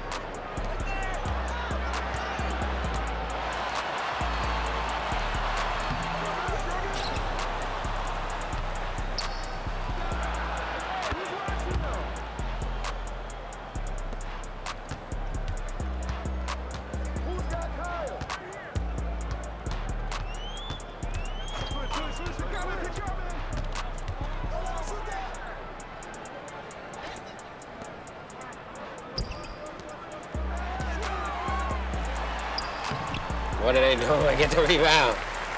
6 seconds. No, don't pass it to the corner. I don't know.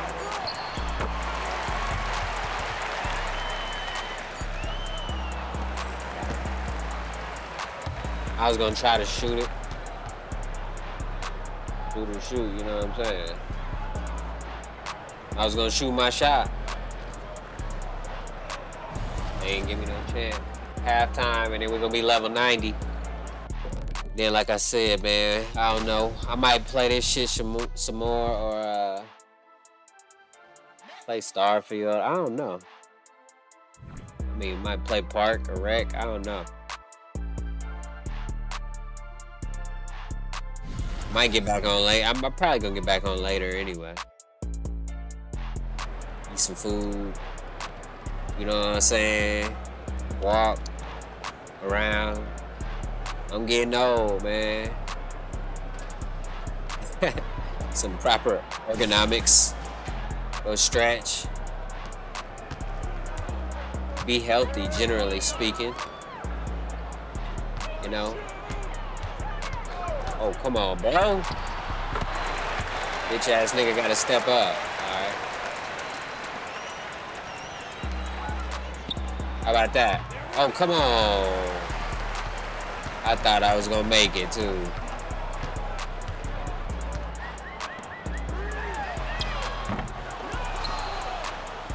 Hey, we going all the way. Move out the way.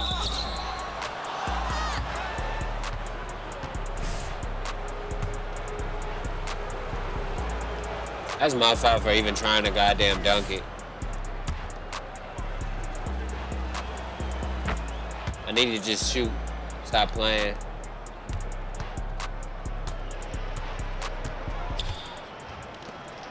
Oh, shit. Got me up. We back. Oh.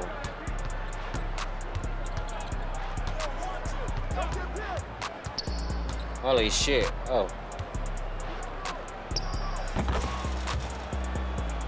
Just got all the way to my spot. And got what I want. You know what I'm saying?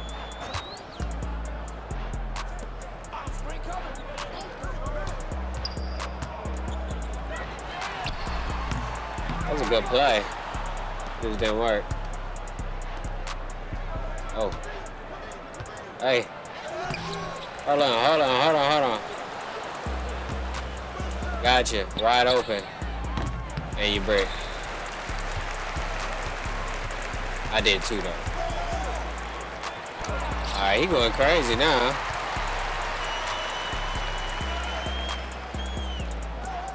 But you gotta get back on defense, though, bro. That's a cool layup, though.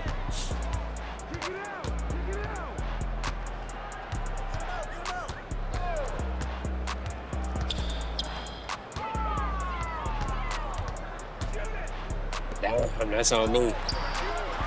That's why I can't reach, but he choked. Uh-oh, DeRozan down the middle.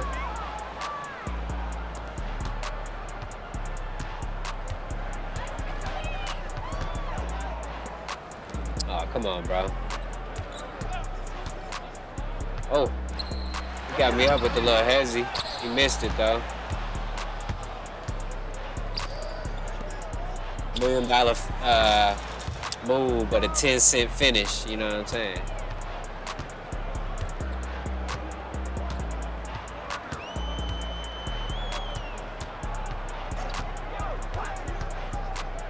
Uh-oh. Oh, come on.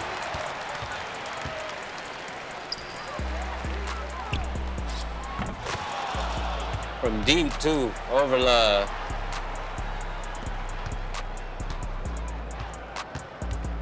Let's go, 2 minutes.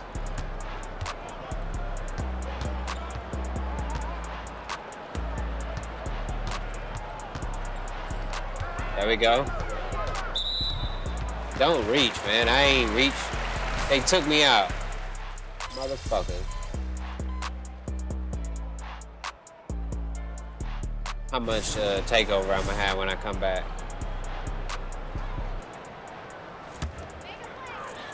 270. See, that's why I ain't gonna fuck with my career no more after this.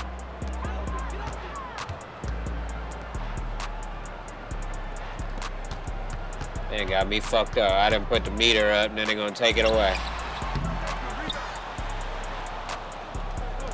Hey, that's what I'm gonna do from now on, nigga. Kobe.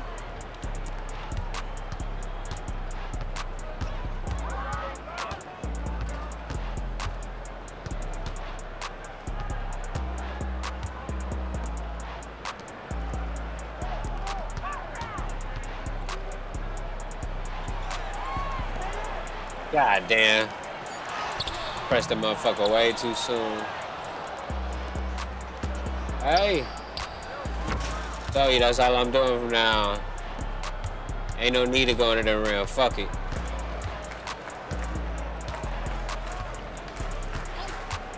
Hey.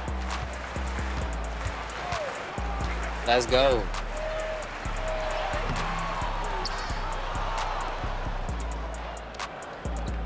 Hey. Fuck y'all.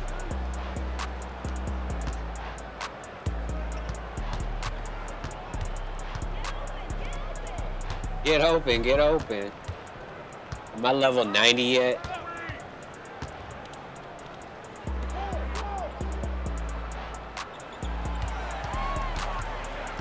Trapped him, yeah, that's what I'm talking about, boy.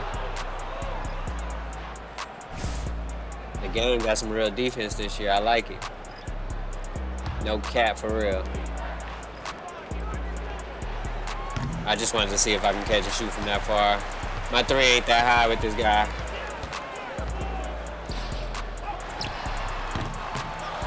All right, let's go. Let's go. Oh. Hey, get off me. Come on, man. That's me. Whatever. Next play, next play. I got it. Let's go. Oh, hold on.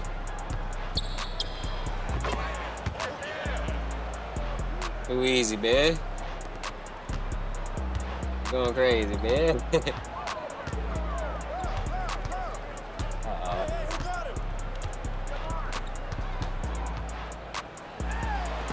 Hey, get that shit out of here, bitch. If you don't get that motherfucking shit out of here. Yeah, definitely come on. Stronger than that in the motherfucking paint, man.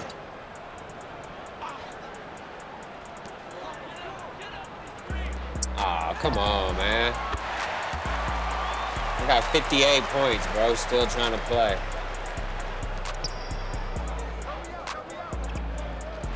Oh, that's steal. I ain't getting back. I'll sim out this motherfucker right now, bitch.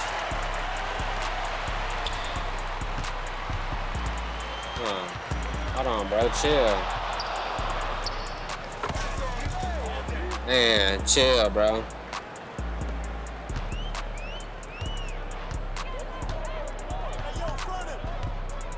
Act like he good and shit.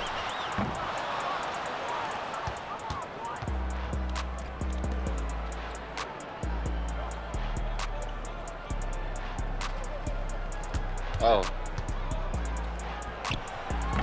Almost. Bad shot selection. I ain't want to do that anyway. I was trying to pump fake. To be honest.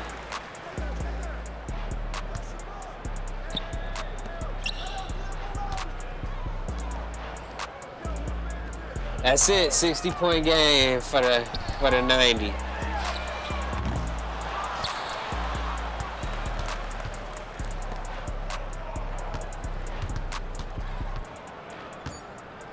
Oh. Hey. 62. I gave him the little hezzy though. Hold on. I know I'm wasting time, but fuck y'all.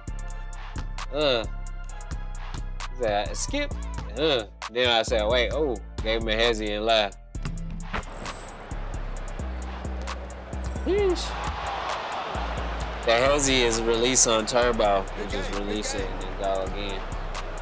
Hey, people gonna be abusing that shit. I can already tell.